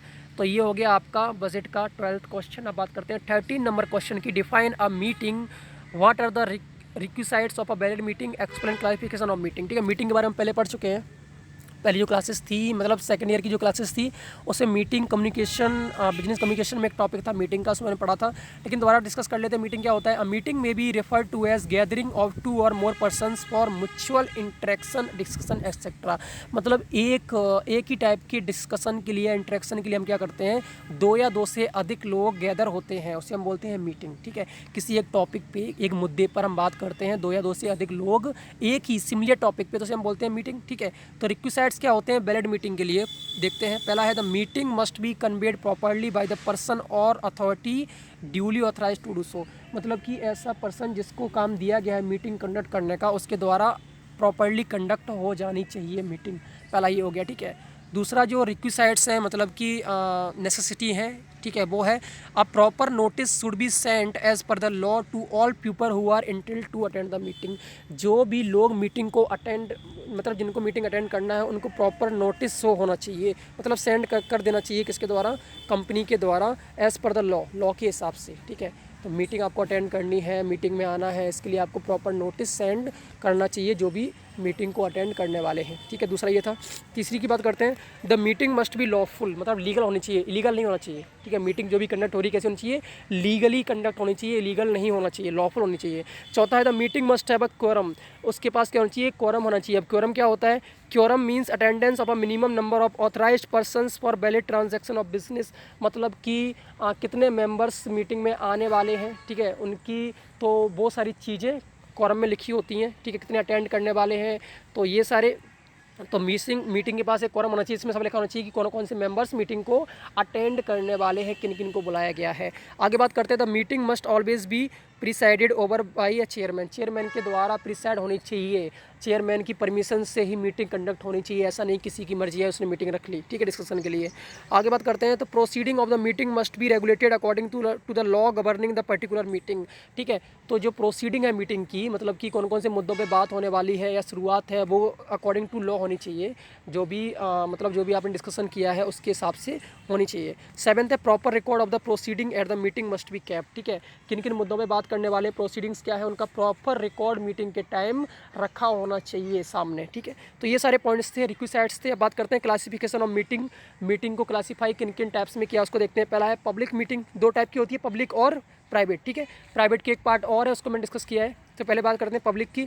Public meeting are those which are attended by members of the public, public के जो मेंबर्स हैं वो भी अटेंड करते हैं मीटिंग। ऐसी मीटिंग जो कंपनी के बाहर के लोग भी अटेंड करते हैं। बहुत सारी मीटिंग्स होती हैं, आपने मूवीज़ में देखा होगा कि बहुत सारे बाहर के लोग भी आते हैं, मीडिया आती है और मीटिंग चलती है, तो उसे हम बोलते हैं पब्लिक मीटिंग, जिसमें पब्लिक भी आ सकती है, कोई भी आ सकता है जिसको परमिशन है आने की, मतलब कि ऐसा बंदा जिसको परमिशन नहीं है आने की, उसको छोड़कर कोई भी बंदा मीटिंग अटेंड कर सकता है, उसे हम बोलते हैं पब्लिक मीटिंग। दूसरी बात करते हैं प्राइवेट मीटिंग की। तो private meeting are those to which admission is restricted only to the members of an organization or society, मतलब एक ऑर्गेनाइजेशन या सोसाइटी के मेंबर्स को ही परमिशन दी गई है, उनको छोड़कर किसी भी मेंबर, किसी भी पब्लिक मेंबर को परमिशन नहीं है, तो उसे हम बोलते हैं प्राइवेट मीटिंग। मतलब कंपनी अपनी खुद की मीटिंग रख रही है कुछ डिस्कस करने के लिए। आगे बात करते हैं कमिटी मीटिंग, ये प्राइवेट मीटिंग का ही पार्ट है।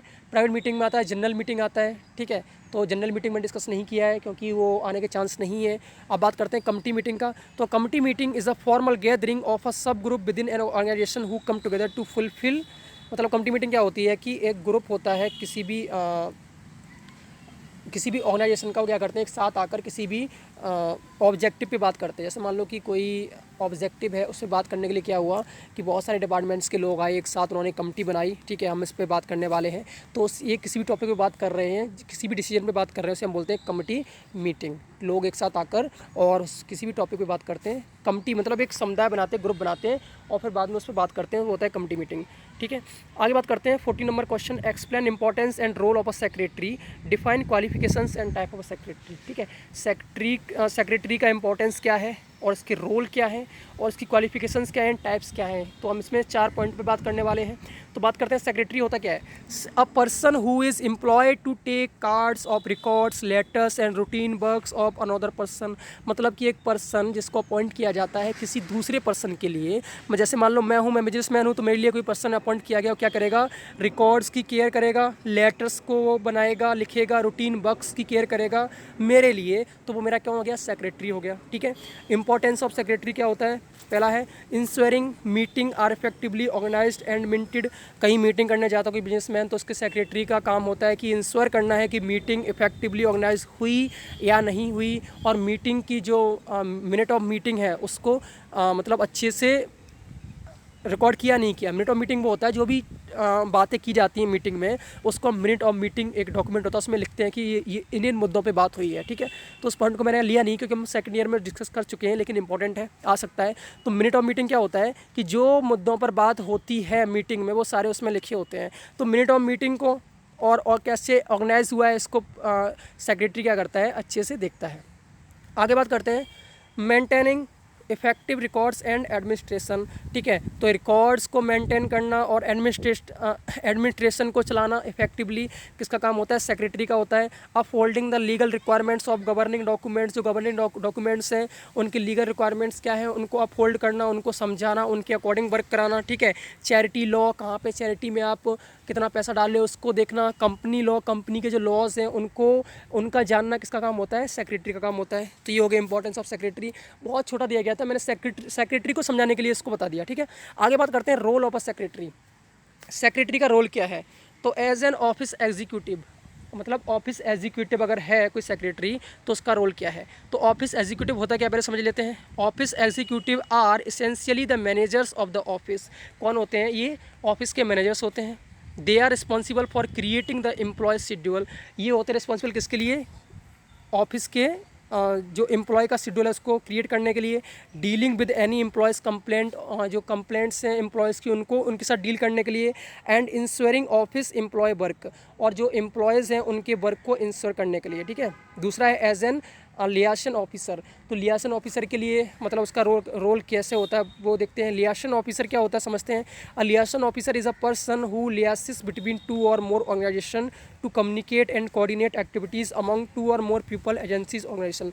मतलब ये वो होता है कि जो दो या दो से अधिक ऑर्गेनाइजेशन के बीच में कम्युनिकेट करने, जो होता है ना मजिया टाइप का, जैसे शादी कराता है दो पार्टीज़ को जोड़ता है, वैसे ही लियासन ऑफिसर होता है क्या करता है, दो ऑर्गेनाइजेशन के बीच की कम्युनिकेशन को ये जो डीलिंग है उसको पूरा मैनेज करता है, उसे हम बोलते हैं लियासन ऑफिसर।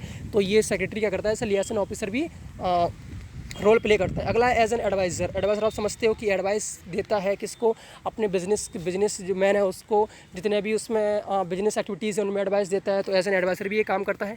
अब बात करते हैं qualifications of a secretary. Secretary qualification क्या होनी चाहिए, तो पहला है जनरल एजुकेशन। एक तो जनरल एजुकेशन जो भी चाहिए वो होनी चाहिए। दूसरा है प्रोफिशिएंसी इन इंग्लिश लैंग्वेज अच्छी होनी चाहिए। तीसरा है नॉलेज ऑफ अनदर लैंग्वेज, किसी और लैंग्वेज की नॉलेज होनी चाहिए।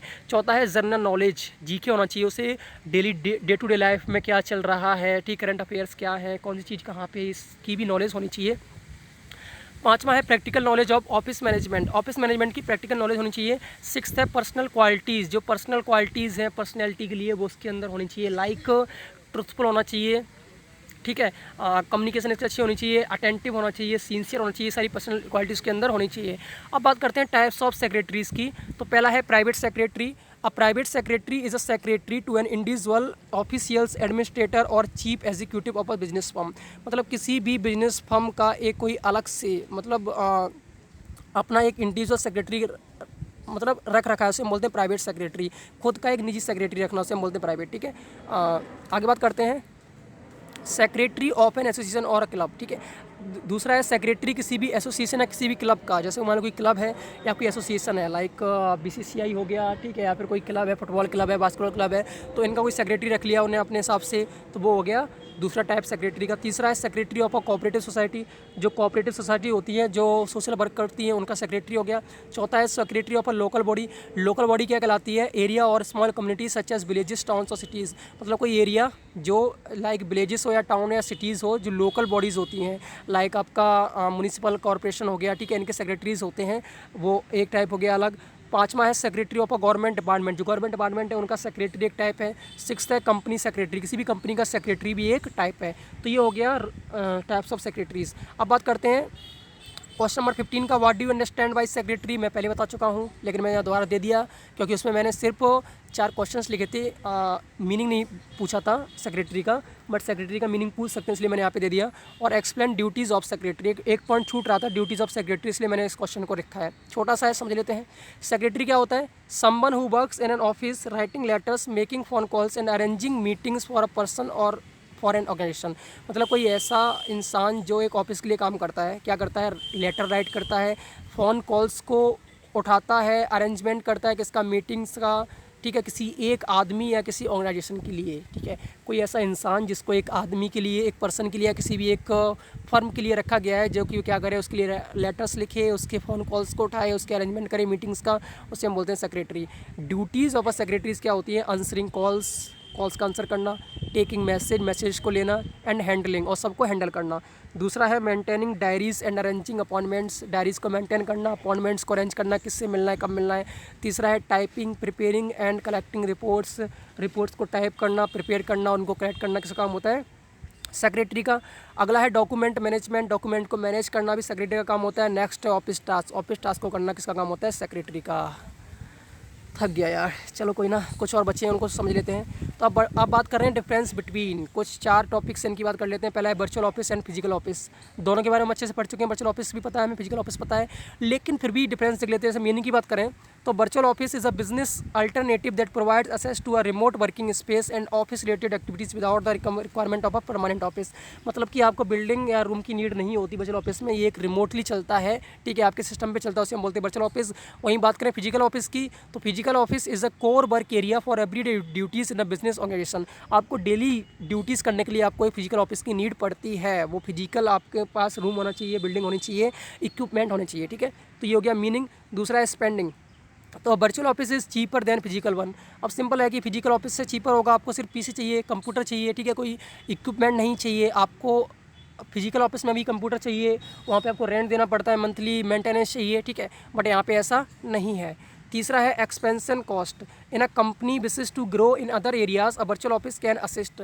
मतलब कोई कंपनी किसी भी एरिया में ग्रो करना चाहती है तो वर्चुअल ऑफिस आराम से कर सकता है, लेकिन फिजिकल ऑफिस में आपको अलग से पैसा लगाना पड़ेगा, क्योंकि इसको आप एक्सपेंड नहीं कर सकते, ठीक है। अगला है commute time and cost. Commute means होता है आने जाने का टाइम और कॉस्ट, ठीक है। तो वर्चुअल ऑफिस में आपको कोई ना तो कोई आने जाने का टाइम लगता है ना कोई कॉस्ट लगता है, लेकिन जो आपका परमानेंट ऑफिस या फिजिकल ऑफिस है उसमें आपको आने जाने का कॉस्ट देना पड़ता है, ठीक है, ट्रैवलिंग का। फिर है वर्किंग आवर्स, तो इसमें कोई फिक्स वर्किंग आवर्स नहीं होते हैं, फ्लेक्सिबल होता है, आप कभी भी काम कर सकते हो, लेकिन उसमें आपको वर्किंग आवर्स फ्लेक्सिबल नहीं होते, आप ऑफिस में जाकर काम करना पड़ता है। अगला जो डिफरेंस है वो है सेंट्रलाइजेशन एंड डिसेंट्रलाइजेशन। इंपॉर्टेंट समझना इंपॉर्टेंस है, ठीक है। तो बात करते हैं, अब बोला नहीं जा रहा है क्योंकि यार पहले से ही माउथ अल्सर्स हो रखे हैं, तबीयत भी ख़राब है और इतनी टाइम से बोल रहा हूँ, बट मैं ट्राई करता हूँ कि पूरा कवर कर लूँ। तो बेसिस है पहला मीनिंग, तो मीनिंग सेंट्रलाइजेशन का देखते हैं। The retentions of powers and authority with respect to planning and decision with the top management is known centralization. मतलब कि जो भी अथॉरिटीज़ प्लानिंग और जो कुछ भी डिसीजंस हैं अगर वो टॉप मैनेजमेंट के द्वारा ही दिए जाते हैं तो वो होता है सेंट्रलाइजेशन। सेंट्रलाइजेशन का उल्टा है। इसमें क्या होता है, जो अथॉरिटी और रिस्पॉन्सिबिलिटीज़ होती हैं वो वेरियस मैनेजमेंट लेवल्स पर दे दी जाती हैं, ठीक है। इसको पढ़ लेते हैं। The dissemination of authority responsibility and accountability to the various management levels is known as decentralization. इसमें क्या है कि जो नीचे के लोग हैं, एम्प्लॉयज़ हैं, उनको भी डिसीजन मेकिंग दिया जाता है, अथॉरिटीज़ दी जाती है, रिस्पॉन्सिबिलिटीज़ दी जाती हैं। तो सेंट्रलाइजेशन में क्या होता है कि सिर्फ टॉप मैनेजमेंट के पास रहती हैं, लेकिन डिसेंट्रलाइजेशन में हम जो वेरियस डिपार्टमेंट्स हैं, ठीक है, उनको भी हम क्या करते हैं, अथॉरिटीज़ देते हैं। अब बात करते हैं इसके इन्वॉल्व्स की, तो systematic and consistent reservation of authority. इसमें क्या होता है कि जो अथॉरिटी होती है वो सिस्टमैटिक होती हैं क्योंकि टॉप मैनेजमेंट के पास होती हैं, जब वो बोलेंगे जो बोलेंगे वो करना पड़ता है। लेकिन यहाँ पर सिस्टमैटिक डिस्पर्जन ऑफ अथॉरिटी रहता है, यहाँ पे कोई दूसरा बंदा भी अथॉरिटी या रिस्पॉन्सिबिलिटीज़ को फॉलो करता है, ठीक है, उसको हक होता है। आगे बात करते हैं कम्युनिकेशन फ्लो का, तो उसमें होता है वर्टिकल मतलब ऊपर से नीचे, इसमें होता है ओपन एंड फ्री, कोई भी कर सकता है, नीचे वाला ऊपर को कर सकता है, ऊपर नीचे कर सकता है, इसमें ओपन एंड फ्री रहता है। लेकिन जो हमारा सेंट्रलाइजेशन है उसमें क्या रहता है, वर्टिकल रहता है, ठीक है। आगे बात करते हैं डिसीजन मेकिंग की, तो उसमें स्लो है क्योंकि टॉप मैनेजमेंट जब चाहेगा तब डिसीजन मेकिंग होता है, लेकिन इसमें फास्टर है क्योंकि कोई भी डिपार्टमेंट का बंदा आप डिसीजंस ले सकता है, उसको रिस्पॉन्सिबिलिटी है, तो इसमें डिसीजन मेकिंग जल्दी हो जाता है। बात करते हैं एडवांटेज की, तो प्रॉपर कोऑर्डिनेशन एंड लीडरशिप, इसमें क्या रहता है, प्रॉपर कोऑर्डिनेशन रहता है और यहाँ पे लीडरशिप भी रहती है। अब देखो टॉप मैनेजमेंट की रिस्पॉन्सिबिलिटीज़ है तो भैया उसके हिसाब से काम होगा, तो लीडरशिप रहेगी और प्रॉपर कोऑर्डिनेशन भी रहेगा। इसमें क्या होता है, शेयरिंग और बर्डन एंड रिस्पॉन्सिबिलिटी। इसमें क्या होता है कि रिस्पॉन्सिबिलिटीज़ है उसका जो बर्डन है उसको शेयर किया जाता है। टॉप लेवल मैनेजमेंट का जो बर्डन ज़्यादा हो जाता है तो नीचे वाले लोग क्या करते हैं, उसको शेयर करते हैं, ठीक है। बात करते हैं पावर ऑफ डिसीजन मेकिंग, तो इसमें lies with the top management, पूरी पावर किसके पास होती है, टॉप मैनेजमेंट के पास होती है।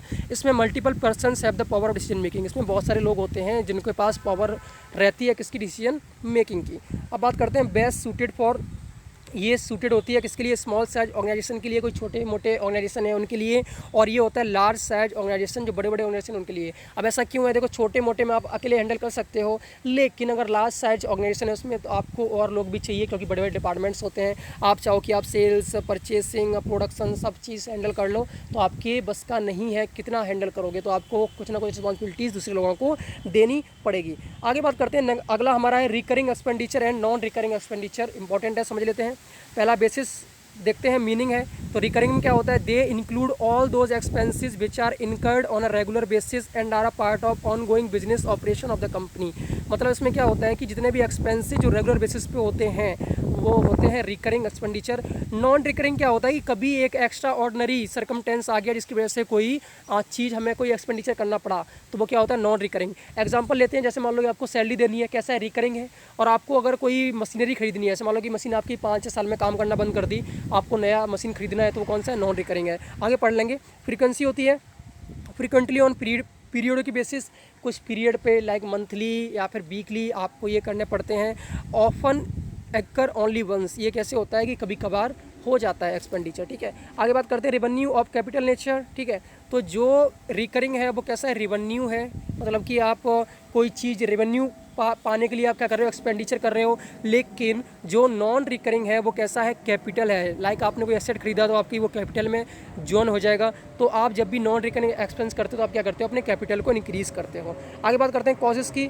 दे are incurred to facilitate day to day business, ये क्यों होते हैं, डे टू डे बिजनेस को ऑपरेट करने के लिए होते हैं। और ये क्यों होते हैं, extra ordinary event faced by the company, कभी कोई एक्स्ट्रा ऑर्डनरी काम हो गया, लाइक मशीनरी ख़राब हो गई, इक्विपमेंट काम नहीं कर रहे हैं, तो उसके लिए हम क्या करते हैं, ये जो एक्सपेंडिचर है इनका यूज़ करते हैं। अब कंट्रोलेबल कैसा होता है, इसको हम कंट्रोल कर सकते हैं, प्रेडिक्ट कर सकते हैं। किसको, रिकरिंग को। नॉन रिकरिंग को हम कंट्रोल या प्रेडिक्ट नहीं कर सकते। भैया कभी भी कोई गड़बड़ी हो सकती है, उसका पता नहीं हमें कि हमारी मशीन आज ही ख़राब होने वाली है, हमें पता है क्या, नहीं पता है। लेकिन रिकरिंग में क्या होता है कि भैया एम्प्लॉयज़ को सैलरी देनी है मंथ के एंड में, तो वो हमें पता रहता है, तो वो हो गया रिकरिंग। आगे बात करते हैं एग्जाम्पल से, आपको क्लियर हो जाएगा कि रिकरिंग क्या होता है और नॉन रिकरिंग क्या होता है। तो एग्जांपल की बात करते हैं, तो रेंट ऑफ ऑफिस और फैक्ट्री, किसी भी ऑफिस या फैक्ट्री का रेंट देना कौन सा हो गया, रिकरिंग हो गया। Electricity expenses, depreciation, maintenance charges, salaries, insurance cost and other, ये सारे क्या है, रिकरिंग है। परचेस ऑफ न्यू मशीनरी, किसी नई मशीनरी को परचेस करना। परचेस ऑफ रियल एस्टेट, कोई ज़मीन या रियल एस्टेट को परचेस करना। Large scale facilities upgrade and others, और कुछ फैसिलिटीज़ आपने लार्ज स्केल पे किया है कोई बड़ा अमाउंट, तो वो कौन हो गया, नॉन रिकरिंग हो गया। तो एग्जाम्पल से आप समझ गए होगी नॉन रिकरिंग क्या होता है और रिकरिंग क्या होता है। अब बात करते हैं लास्ट डिफरेंस का, वो है बाउचिंग एंड वेरिफिकेशन, ठीक है। तो बाउचिंग क्या होता है, वेरिफिकेशन क्या होता है, इसको देख लेते हैं। देखो डिफ्रेंशिएट बिटवीन में क्या होता है कि हम दो टॉपिक्स को अच्छे से और डीपली समझ लेते हैं, इसलिए मैंने 4 पॉइंट्स को लिया है। इसमें से चारों के आने के चांस नहीं है, कोई एक आ सकता है और नहीं भी आ सकता है, लेकिन इनमें से आपको शॉर्ट नोट्स में कोई ना कोई टर्म्स मिल सकती है। तो ये मत बोलना सर आपने डिफरेंस में बताया था, ये हमारे शॉर्ट नोट में आया है। मैंने कुछ शॉर्ट नोट में दिए हैं, वो आपके 20 मार्क्स में भी आ सकते हैं। मैंने कुछ यहाँ पे दिए हैं, वो आपके शॉर्ट नोट में आ सकते हैं। मैंने कुछ लॉन्ग क्वेश्चंस में दिए हैं, वो आपके डिफरेंस बिटवीन में आ सकते हैं। आपका काम है उन टर्म्स को समझना, ठीक है। क्वेश्चन किस हिसाब से देता है वो मुझे नहीं पता, लेकिन जो आप इस वीडियो में पढ़ रहे हो, अगर आपने इतना कवर कर लिया तो आपका एग्जाम ईजिली हो जाएगा, क्योंकि मैंने पूरी बुक मोस्टली 90% पार्ट बुक का कवर कर लिया है, ठीक है। तो बात करते हैं बाउचिंग एंड वेरिफिकेशन की। नेचर क्या है, vouching refers to the examination of the entries related to the transaction recorded in the book of account. जो बुक ऑफ अकाउंट है उसमें जो भी एंट्रीज हुई हैं उनको एग्जामाइन करना क्या कहलाता है, बाउचिंग कहलाता है। और वेरिफिकेशन क्या होता है, इसका ये होता है असेट्स और लायबिलिटीज़ जो बैलेंस शीट में आ रही हैं उनको एग्जामाइन करना क्या कहलाता है, वेरिफिकेशन कहलाता है। बात समझ में आ गई। बाउचिंग मतलब जो भी एंट्रीज़ हुई हैं बुक्स ऑफ अकाउंट में उनको एग्जामाइन करना कहलाता है बाउचिंग, और जो बैलेंस शीट की लायबिलिटीज़ और असेट्स हैं उनको एग्जामाइन करना क्या कहलाता है, वेरिफिकेशन। बात करते हैं आगे बेसिस की। तो it is based on a documentary examination, documents को एग्जामिन करने पे बेस होता है। और ये किस पे होता है, physical inspection as well as documentary examination conducted. जो वेरिफिकेशन होता है कैसे होता है, फिजिकल इंस्पेक्शन भी होता है, आप जाके देखते हो मशीनरीज़ को, क्या सच में डिप्रिसिएशन इसमें हुआ है कि ऐसे ही चढ़ा दिया, या फिर मशीनरी सच में इतनी है कि नहीं है, असेट इतना है कि नहीं है, तो आप सारा चीज़ फिजिकली इंस्पेक्ट करते हो। आगे बात करते हैं टाइम की। तो the transaction of the whole year are analysed before the end of the year. पूरी साल का transaction end of the year में क्या करते हैं, एनालाइज करते हैं। Verification is done at the end of the year when the balance sheet is prepared. और इसमें क्या होता है कि बैलेंस शीट जब प्रिपेयर हो जाती है तब जाके वेरिफिकेशन किया जाता है। स्कोप की बात करें, it has no concern with valuation, इसका कोई कंसर्न नहीं रहता वैल्यूएशन से, लेकिन वेरिफिकेशन का कंसर्न रहता है किससे, वैल्यूएशन से। हमें असेट्स की वैल्यूएशन करनी पड़ती है किसमें, वेरिफिकेशन में। अब बात करते हैं पर्सनल की, तो task of the vouching is done by juniors like audit clerks. ये किसके द्वारा होता है, ऑडिट क्लर्क्स जो जूनियर्स होते हैं उनके द्वारा होता है। The task of verification is done by the auditor himself और बाय हिज असिस्टेंट। और जो वेरिफिकेशन किसके द्वारा होता है, ऑडिटर के द्वारा होता है, जो कि बहुत बड़ी पोस्ट होती है, या फिर उसका असिस्टेंट के द्वारा होता है। ठीक है, नेक्स्ट है टेस्ट ऑफ डिटेल्स, डिटेल्स को टेस्ट करने का। तो vouching includes test of details of transaction. इसमें क्या होता है, डिटेल्स को टेस्ट किया जाता है किसका, ट्रांजैक्शंस का। Verification means test of details of balances. और वेरिफिकेशन क्या होता है कि जो बैलेंस बचा है उसका डिटेल्स को चेक करना, टेस्ट करना, क्या कहलाता है, वेरिफिकेशन। ठीक है, तो वाउचर क्या होता है, जो ट्रांजैक्शन हुआ है उसकी डिटेल्स को चेक करता है, टेस्ट करता है। और वेरिफिकेशन क्या करता है, जो बैलेंस बचा है उसका टेस्ट करता है। एविडेंस की बात करें, it gather audit evidence regarding completeness and measurement of transaction. इसका जो एविडेंस होता है वो क्या करता है, गैदर करता है किसके द्वारा, मतलब किस चीज़ में, कि जो आपका ट्रांजैक्शन हुआ है वो कंप्लीट हुआ कि नहीं हुआ, उसका मेजरमेंट क्या था। और जो वेरिफिकेशन होता है वो क्या होता है, it gathers evidence regarding management like existence, rights, obligation and valuation. इसका जो होता है वो एविडेंस होता है किसका, एग्जिस्टेंस का, कि क्या सच में असेट्स है या नहीं है, राइट्स क्या सच में है, ऑब्लिगेशंस तो नहीं है, कोई चीज़ गलत तो नहीं बोली गई, या वैल्यूएशन सही ढंग से किया या नहीं किया गया। तो ये सारी चीज़ें कौन करता है, वेरिफिकेशन में होता है। अब बात करते हैं शॉर्ट नोट्स की। 20 शॉर्ट नोट्स हैं, अच्छे से देख लेते हैं। ठीक है, 4-5 पेज का है, हो जाएगा जल्दी। तो पहला है हाइब्रिड ऑफिस। अब देखो हमने 2 टाइप का देखा था, एक था आपका ट्रेडिशनल ऑफिस, एक था आपका वर्चुअल ऑफिस। ये थर्ड टाइप है हाइब्रिड ऑफिस, इसको समझ लेते हैं।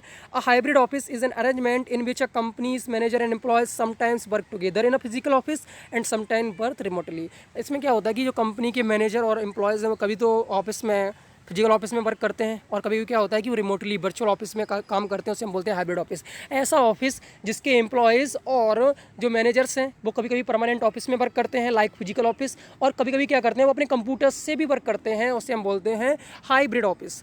दूसरा करते हैं, दूसरी जो शॉर्ट नोट है वो है वर्चुअल मीटिंग स्पेस या रूम।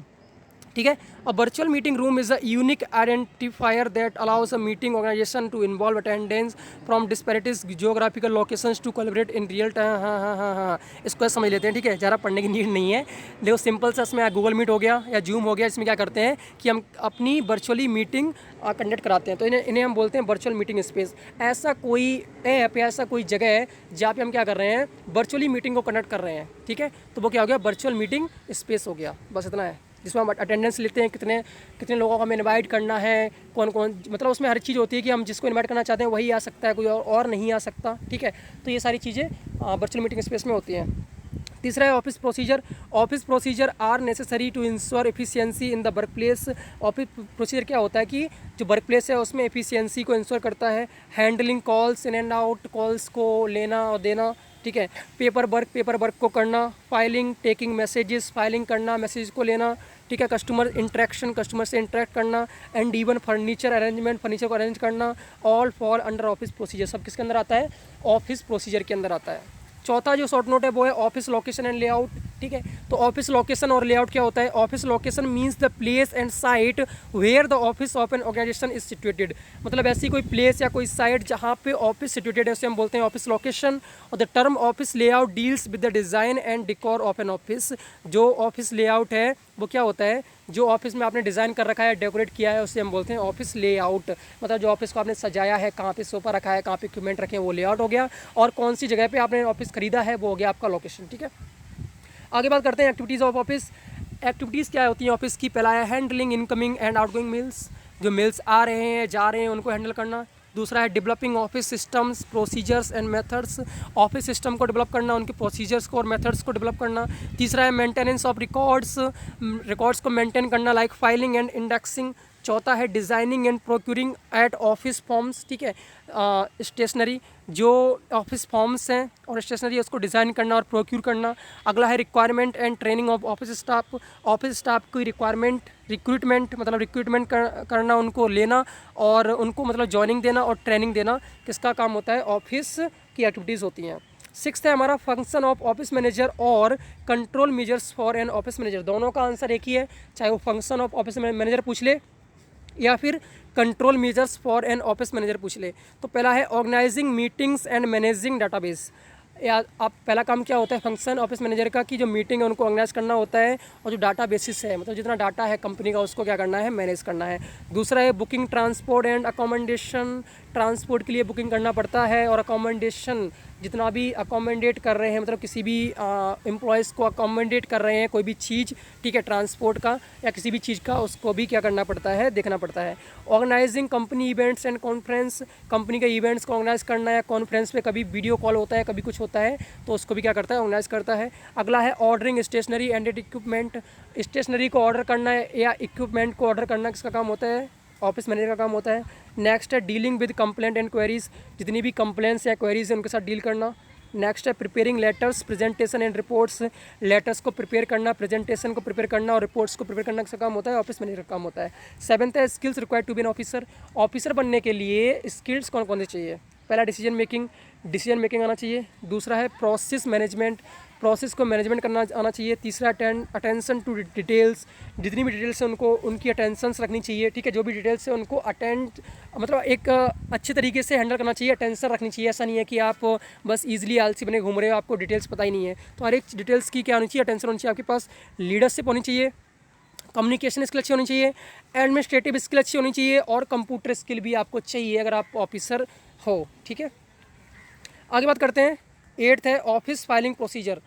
जो ऑफिस फाइलिंग है उसका प्रोसीजर क्या है, तो office filing procedure refers to the set of well defined practices which are followed all over the organisation in filing documents and other key papers. मतलब कि जो भी डॉक्यूमेंट्स हैं उनको फाइल करने के लिए, अदर पेपर्स को फाइल करने के लिए जितनी भी प्रैक्टिसेस होती हैं उन्हें हम बोलते हैं ऑफिस फाइलिंग प्रोसीजर, ठीक है। जो भी ऑफिस में जितने भी डॉक्यूमेंट्स हैं या जो भी की पेपर्स हैं उनको फाइल करने के लिए जितनी भी एक्टिविटीज़ या प्रैक्टिसेस होती हैं, वेल डिफाइंड प्रैक्टिसेस, उन्हें हम बोलते हैं ऑफिस फाइलिंग प्रोसीजर, ठीक है। आगे बात करते हैं weeding of old records. Old records को हटाना क्या कहलाता है, बीडिंग कहलाता है। Weeding of old records is the act of removing unnecessary files from the active records. जो एक्टिव रिकॉर्ड्स हैं उनमें से अननेसेसरी जो फाइल्स हैं उनको हटाना क्या कहलाता है, बीडिंग ऑफ ओल्ड रिकॉर्ड्स, ठीक है। 10th है portable digital file, PDF, full form ध्यान कर लो, पोर्टेबल डिजिटल फाइल। इसको क्या समझते हैं, PDF is a file format that has captured all the elements of a printed document. मतलब प्रिंटेड डॉक्यूमेंट के सारे एलिमेंट्स ये क्या करता है, कैप्चर कर लेता है एज एन इलेक्ट्रॉनिक इमेज। और किस में ट्रांसफर करता है, इलेक्ट्रॉनिक इमेज में ट्रांसफर कर लेता है। दैट यू कैन व्यू, जिसको आप व्यू कर सकते हो, प्रिंट कर सकते हो, फॉरवर्ड कर सकते हो किसी और को। पीडीएफ सब जानते हैं तो इसके बारे में इतना डीपली बताना ज़रूरी नहीं है। आगे बात करते हैं meaning of publishing and publishing platform. Important है publishing and publishing platform, chapter से पूरा मैंने शॉर्ट नोट में ही दे दिया, समझ लो इसको, इंपॉर्टेंट है। Publishing means making information available to the public. मतलब कि पब्लिक को इन्फॉर्मेशन अवेलेबल कराना क्या कहलाता है, पब्लिशिंग कहलाता है, ठीक है। The business of preparing books magazine etcetera to be printed and sold. मतलब कि बुक्स को प्रिपेयर करना, मैगजीन्स को प्रिपेयर करना, इनको प्रिंट करके बेचना क्या कहलाता है, पब्लिशिंग कहलाता है, इसका बिजनेस, ठीक है। पब्लिशिंग प्लेटफॉर्म कौन कौन से हैं, पहला डिजिटल पब्लिशिंग प्लेटफॉर्म। डिजिटल अगर वेबसाइट पे जाके आप क्या कर रहे हो, पब्लिश कर रहे हो, बुक्स को सेल आउट कर रहे हो, तो वो कौन सा हो गया, डिजिटल पब्लिश प्लेटफॉर्म हो गया। दूसरा है social media platform like Facebook, Instagram पे आप क्या करते हो, अपनी कोई भी चीज़ पब्लिश कर रहे हो, लाइक अपनी पोइट्री या फिर अपनी स्टोरीज़, कुछ भी आप पब्लिश कर रहे हो कंटेंट, तो वो क्या हो गया, सोशल मीडिया प्लेटफॉर्म हो गया। तीसरा है कंटेंट पब्लिशिंग प्लेटफॉर्म, बहुत सारे होते हैं लाइक शायरीज़ के लिए, बुक्स के लिए, अपनी कोई भी चीज़ के लिए आपको प्लेटफॉर्म दिए जाते हैं, आप आओ यहाँ पे अपना कंटेंट पब्लिश करो, तो कंटेंट पब्लिशिंग प्लेटफॉर्म हो गया। तो ये सारे प्लेटफॉर्म थे किसके, पब्लिशिंग प्लेटफॉर्म के। आगे बात करते हैं 12th number internal office form and external contact form, ठीक है। इंटरनल ऑफिस फॉर्म और एक्सटर्नल कॉन्टैक्ट फॉर्म से आप क्या समझते हो। इंटरनल ऑफिस फॉर्म क्या होता है, forms which are used by the employees of a business internally within the office. ऐसे फॉर्म्स जो एम्प्लॉयज़ के द्वारा यूज किए जाते हैं, किसके, एम्प्लॉयज़ के अंदर ही, तो उन्हें हम बोलते हैं इंटरनल ऑफिस फॉर्म्स, ठीक है। ऐसे फॉर्म्स जो एम्प्लॉयज़ उस बिजनेस के अंदर ही यूज़ करते हैं विद इन द ऑफिस, उसे हम बोलते हैं internal office forms. External contact form क्या होता है, forms which are used by firm, जो फर्म के द्वारा यूज़ किए जाते हैं, किस लिए, with external parties by the agent. मतलब जो एजेंट होता है इसके द्वारा जो और पार्टीज़ होती हैं जो बिजनेस के साथ डील करती हैं, ठीक है, जिनमें कॉन्ट्रैक्ट होता है कि भैया आप हमें इतना सामान दोगे, जैसे हमें रॉ मटेरियल चाहिए तो हमने क्या किया, किसी और बिजनेसमैन जो और कोई फर्म है उसके साथ हमने कॉन्ट्रैक्ट कर लिया, ठीक है, उसका डीलिंग कर ली, तो जो उसका फॉर्म भरा जाता है उसे हम बोलते हैं एक्सटर्नल कॉन्ट्रैक्ट फॉर्म। हम फॉर्म भरते हैं, फिर वहाँ पर डीलिंग होती है, एक एजेंट रहता है जो हमारा सबूत, मतलब जो हमारा गवाह रहता है कि हमारे बीच में कॉन्ट्रैक्ट हुआ है, तो उसे हम बोलते हैं एक्सटर्नल कॉन्ट्रैक्ट फॉर्म। आगे बात करते हैं purchasing principle of stationery. Important लगा तो मैंने बता दिया शॉर्ट नोट में, ठीक है। तो पहला है प्रिंसिपल ऑफ राइट क्वांटिटी, आपको राइट क्वांटिटी खरीदनी चाहिए स्टेशनरी की, राइट क्वालिटी खरीदनी चाहिए, राइट टाइम पे आपके पास स्टेशनरी आप बाई करो, राइट प्राइस से करो, राइट सोर्स होना चाहिए कहाँ से कर रहे हो, और राइट प्लेस होनी चाहिए कि आप कहाँ से कर रहे हो, ठीक है। बात समझ में आ गई। तो ये सारे प्रिंसिपल्स हैं, right quantity, right quality, right time, right price, right source, कौन से सोर्स से कर रहे हो, राइट प्लेस, कौन सी दुकान से आप कर रहे हो, ठीक है। आगे आगे बात करते हैं पोस्टल फ्रैंकिंग मशीन, ठीक है। ये एक अलग से दिया गया था, इसके जो टाइप से मैंने आपको बता दिए, बट ये अलग से दिया गया था, इसको समझ लेते हैं। पोस्टल फ्रैंकिंग मशीन क्या होता है? A postal franking machine is a mechanical device use to create and apply physical evidence of postage to mailed items. मतलब जो मेल्ड आइटम्स हैं उन पर फिजिकल एविडेंस कि आपके यहाँ से ही सेंड किया गया है, तो उसे हम बोलते हैं पोस्टल फ्रैंकिंग मशीन के द्वारा ही किया जाता है, ठीक है। बहुत सारे आपने मेल देखे होंगे, ऑफिशियल मेल्स, उसमें क्या होता है, एक एविडेंस लगा होता है कि इस कंपनी का ही है, तो वो जो काम करता है वो कौन करता है? पोस्टल फ्रैंकिंग मशीन करता है। वो क्या करता है? कंपनी की सील लगाता है, जिससे कि एक एविडेंस रहता है कि कंपनी के द्वारा ही मेल किया गया है, ठीक है। तो वो होता है पोस्टल फ्रैंकिंग मशीन का काम होता है। आगे हम बात करते हैं काइंड्स ऑफ ऑफिस मशीन्स, मतलब ऑफिस मशीन के काइंड कौन कौन से। तो पहला है प्रिंटर, आपने देखा होगा प्रिंटर। दूसरा है डॉक्यूमेंट स्कैनर्स, डॉक्यूमेंट को स्कैन करने के लिए। तीसरा है लेमिनेट मशीन्स, लेमिनेट करने के लिए डॉक्यूमेंट्स को। चौथा है कंप्यूटर प्रोजेक्ट्स फॉर प्रेजेंटेशन और मीटिंग, जो प्रोजेक्ट होते हैं कंप्यूटर्स वाले, ठीक है। जैसे हम अपने जो अपने स्कूल्स में स्मार्ट क्लासेस चलती हैं, उसका प्रोजेक्टर होता है जिसमें हम देखते हैं, ठीक है। तो जो मशीन्स हैं प्रेजेंटेशन के लिए, मीटिंग के लिए, कंप्यूटर प्रोजेक्ट उस वो, ठीक है। पोस्टल फ्रैंकिंग मशीन भी इसी में आता है। और इंटरनेट कनेक्शन लाइक आपका वाईफाई सब आपके इसमें आते हैं ऑफिस मशीन्स में। अब बात करते हैं क्लाउड कंप्यूटिंग, ठीक है। थोड़ा सा कंफ्यूजिंग है, समझो इसको। देखो मैं क्लाउड कंप्यूटिंग पढ़ने से पहले पढ़ लेता हूँ, फिर समझाता हूँ, ठीक है। तो cloud computing is the delivery of computing services including servers, storage, database, networking over the internet. मतलब क्या है कि सर्वर्स को, स्टोरेज को, डाटाबेस को या नेटवर्किंग को इंटरनेट के द्वारा क्या करते हैं? डिलीवर करना, ठीक है। एक दूसरी जगह से दूसरे स्थान पर भेजना, स्टोर करना, उसको एडिट करना, क्या कहलाता है? क्लाउड कंप्यूटिंग कहलाता है। नहीं समझ में आया? कोई बात नहीं, एग्जांपल लेते हैं। देखो क्लाउड कंप्यूटिंग का सबसे सिंपल एग्जांपल है गूगल ड्राइव। आपने यूज़ किया होगा। गूगल ड्राइव क्या करता है? जैसे मान लो कि हमें जाना है कहीं दूसरी जगह पर, ठीक है। हम क्या करेंगे? पीसी से अपना जो भी डॉक्यूमेंट्स हम क्या करते थे, पहले अपने पेन ड्राइव में करते थे, ट्रांसफ़र करते थे, उसके बाद अपने पास रखते थे। लेकिन क्लाउड कंप्यूटिंग ने क्या किया? इसको सॉल्व कर दिया। उसने क्या बोला कि भैया आपको पेन ड्राइव की नीड नहीं है, पेन ड्राइव आपका खो सकता है, आपका डाटा चला जाएगा। आप क्या करो कि क्लाउड कंप्यूटिंग में आप इसको सेव कर लो, ठीक है। तो हमने क्या किया? अपना जो भी डॉक्यूमेंट्स हैं गूगल ड्राइव में सेव कर लिया। आप किसी भी जगह पर अपना जीमेल आईडी खोलिए, ड्राइव खोलिए, आपको चीज़ मिल जाएगी। तो क्लाउड कंप्यूटिंग क्या है? बहुत ही हम छोटे, आप ये बोलोगे कि हमने यूज़ नहीं किया है, ठीक है।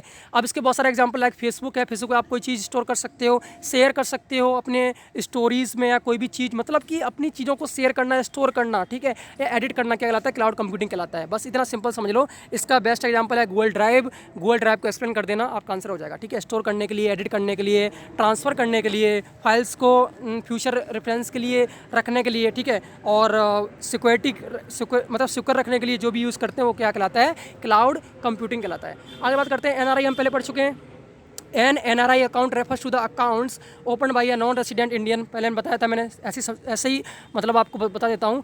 NRI मतलब होता है नॉन रेसिडेंट इंडियन, ऐसा भारतीय जो जन्म तो भारत में हुआ है, उसका ओरिजिन भारत का है, लेकिन भारत में नहीं रह रहा है, ठीक है। तो वो हो गया NRI। अब इनके जो अकाउंट्स होते हैं, अगर वो RBI द्वारा, कोई भी बैंक है वो RBI द्वारा गवर्न बैंक है, उसमें अगर खोला गया है तो उसका नाम होता है NRI अकाउंट। बात समझ में आ गई, ठीक है। अब इसमें NRI अकाउंट क्यों रखा गया है? क्योंकि इन पर टैक्स नहीं लगता, इनकम टैक्स में पढ़ोगे, ठीक है, इसलिए इनका अलग से अकाउंट होता है।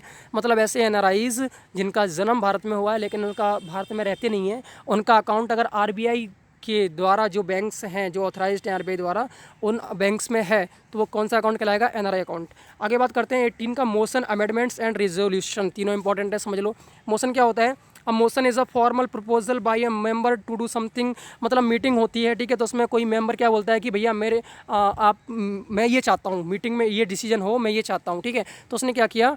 एक अपना एक फॉर्मल जो प्रपोजल है वो रखा कि मुझे मीटिंग में ये चाहिए, ठीक है। मीटिंग होती है किसी दो मुद्दों पर बात करने के लिए। मीटिंग कब कनेक्ट होती है? जब कंपनी में कोई चीज़ मतलब डिसीजन नहीं ले पाते हैं तो मीटिंग करते हैं डिस्कस करने के लिए, ठीक है। तो बहुत सारे लोग होते हैं, उनके अलग अलग उसमें व्यूज़ होते हैं। तो जो भी व्यूज़ हैं, जो प्रपोजल हैं, जो वो चाहते हैं, वो लिख के दे देते हैं, उसे हम बोलते हैं मोशन, ठीक है। अमेंडमेंट की बात करें तो a part that is added और a small change that is made to a piece of writing especially to law, मतलब कोई लॉ के द्वारा कोई चीज़ लिखी गई है, उसमें कोई पार्ट आपने क्या किया, ऐड किया या कोई स्मॉल चेंज किया है, तो उसे हम बोलते हैं अमेंडमेंट। ठीक है, ये बेसिकली यूज़ होता है कॉन्स्टिट्यूशन के लिए, संविधान के लिए। ठीक है, तो अमेंडमेंट क्या होता है, कोई भी चेंज करना, उसको किसी भी कोई लॉ का कोई डॉक्यूमेंट है उसमें कोई चीज़ ऐड करना या उससे कोई चीज़ हटाना या कोई चेंज करना, उसे हम बोलते हैं अमेंडमेंट्स। अब बात करते हैं रेजोल्यूशन।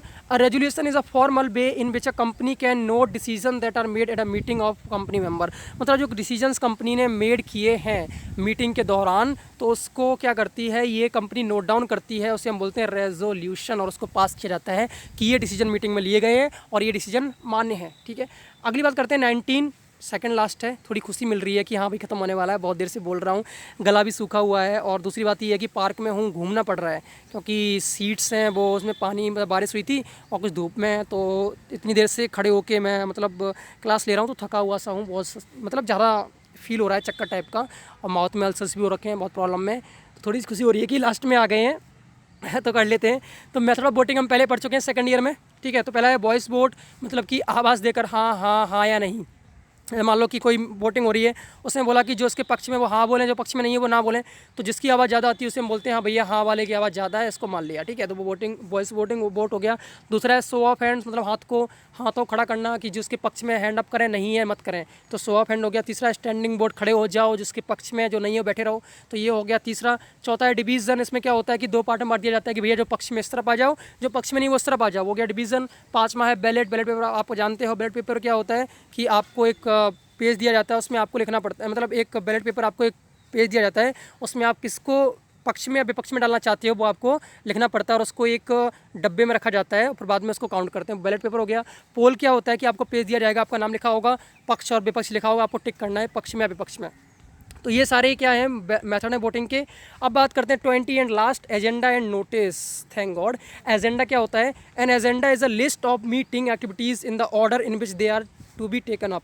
एजेंडा मतलब क्या होता है कि जो लिस्ट, जो मीटिंग एक्टिविटीज़ हैं, ठीक है, उनमें कौन कौन सी एक्टिविटीज़ टेकन, मतलब कौन कौन सी एक्टिविटीज़ की जाएंगी मीटिंग के दौरान, वो सब एजेंडा में लिखा होता है। ठीक है, the list of meeting activities in the order in which they are to be taken up, मतलब कि कौन कौन से तरीके से किस किस वे में उनको टेक आउट किया जाएगा, वो किस में होता है, एजेंडा में होता है कि मीटिंग के दौरान क्या क्या करना है। ठीक है, किस किस मुद्दे बात होने वाली है, कब होने वाली है मीटिंग में, कौन सा पहला मुद्दा होगा, ठीक है, किसकी बात हम पहले सुनेंगे, हर एक चीज़ एजेंडा में लिखी होती है। नोटिस क्या होता है? नोटिस इज़ अ रिटन और प्रिंटेड अनाउंसमेंट। कोई भी रिटन और प्रिंटेड अनाउंसमेंट क्या कहलाता है? नोटिस कहलाता है। ठीक है, आपने क्या किया कि एक रिटन अनाउंसमेंट लिख के दे दिया, नोटिस जानते ही हो, सूचना।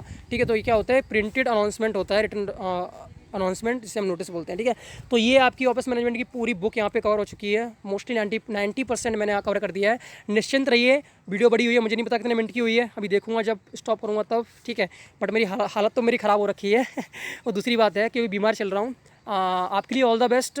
मैं आपसे ये गुजारिश करूँगा कि एक एक टर्म्स को अगर आप चाहो तो दोबारा देख लेना वीडियोस को, क्योंकि ऑफिस मैनेजमेंट में बहुत सारे टर्म्स हैं और बहुत सारे, मतलब इसमें इंपॉर्टेंट समझना इतना आसान नहीं है, क्योंकि यहाँ पे टाइप्स के भी लिमिटेशंस एंड एडवांटेजेस हैं।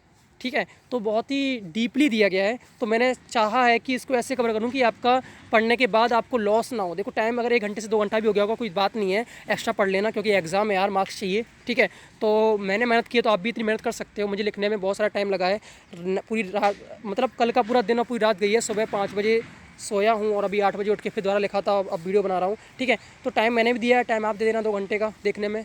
और कोई चीज़ समझ में नहीं आया जिसके लिए सॉरी, क्योंकि बोलने में तकलीफ़ हो रही है, माउथ में छाले हो रखे हैं, अल्सर्स हो रखे हैं। ठीक है, बहुत परेशानी हो रही है बोलने में।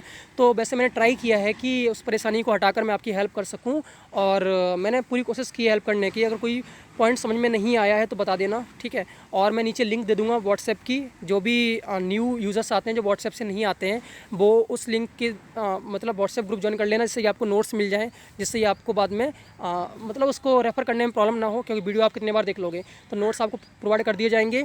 और सेकंड बात, हाँ, अगर आपको अच्छा लगा हो तो आप इसको सब्सक्राइब कर सकते हो चैनल को, जिससे कि आपको फ्यूचर में और भी जो क्लासेस आने वाली हैं, क्योंकि मैं हर एक सब्जेक्ट की इंपॉर्टेंट क्वेश्चंस ही डालूंगा, और इंपॉर्टेंट क्वेश्चंस में से क्वेश्चंस आते हैं।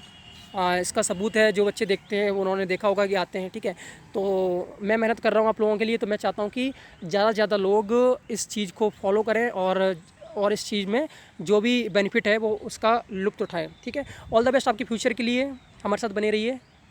Thank you.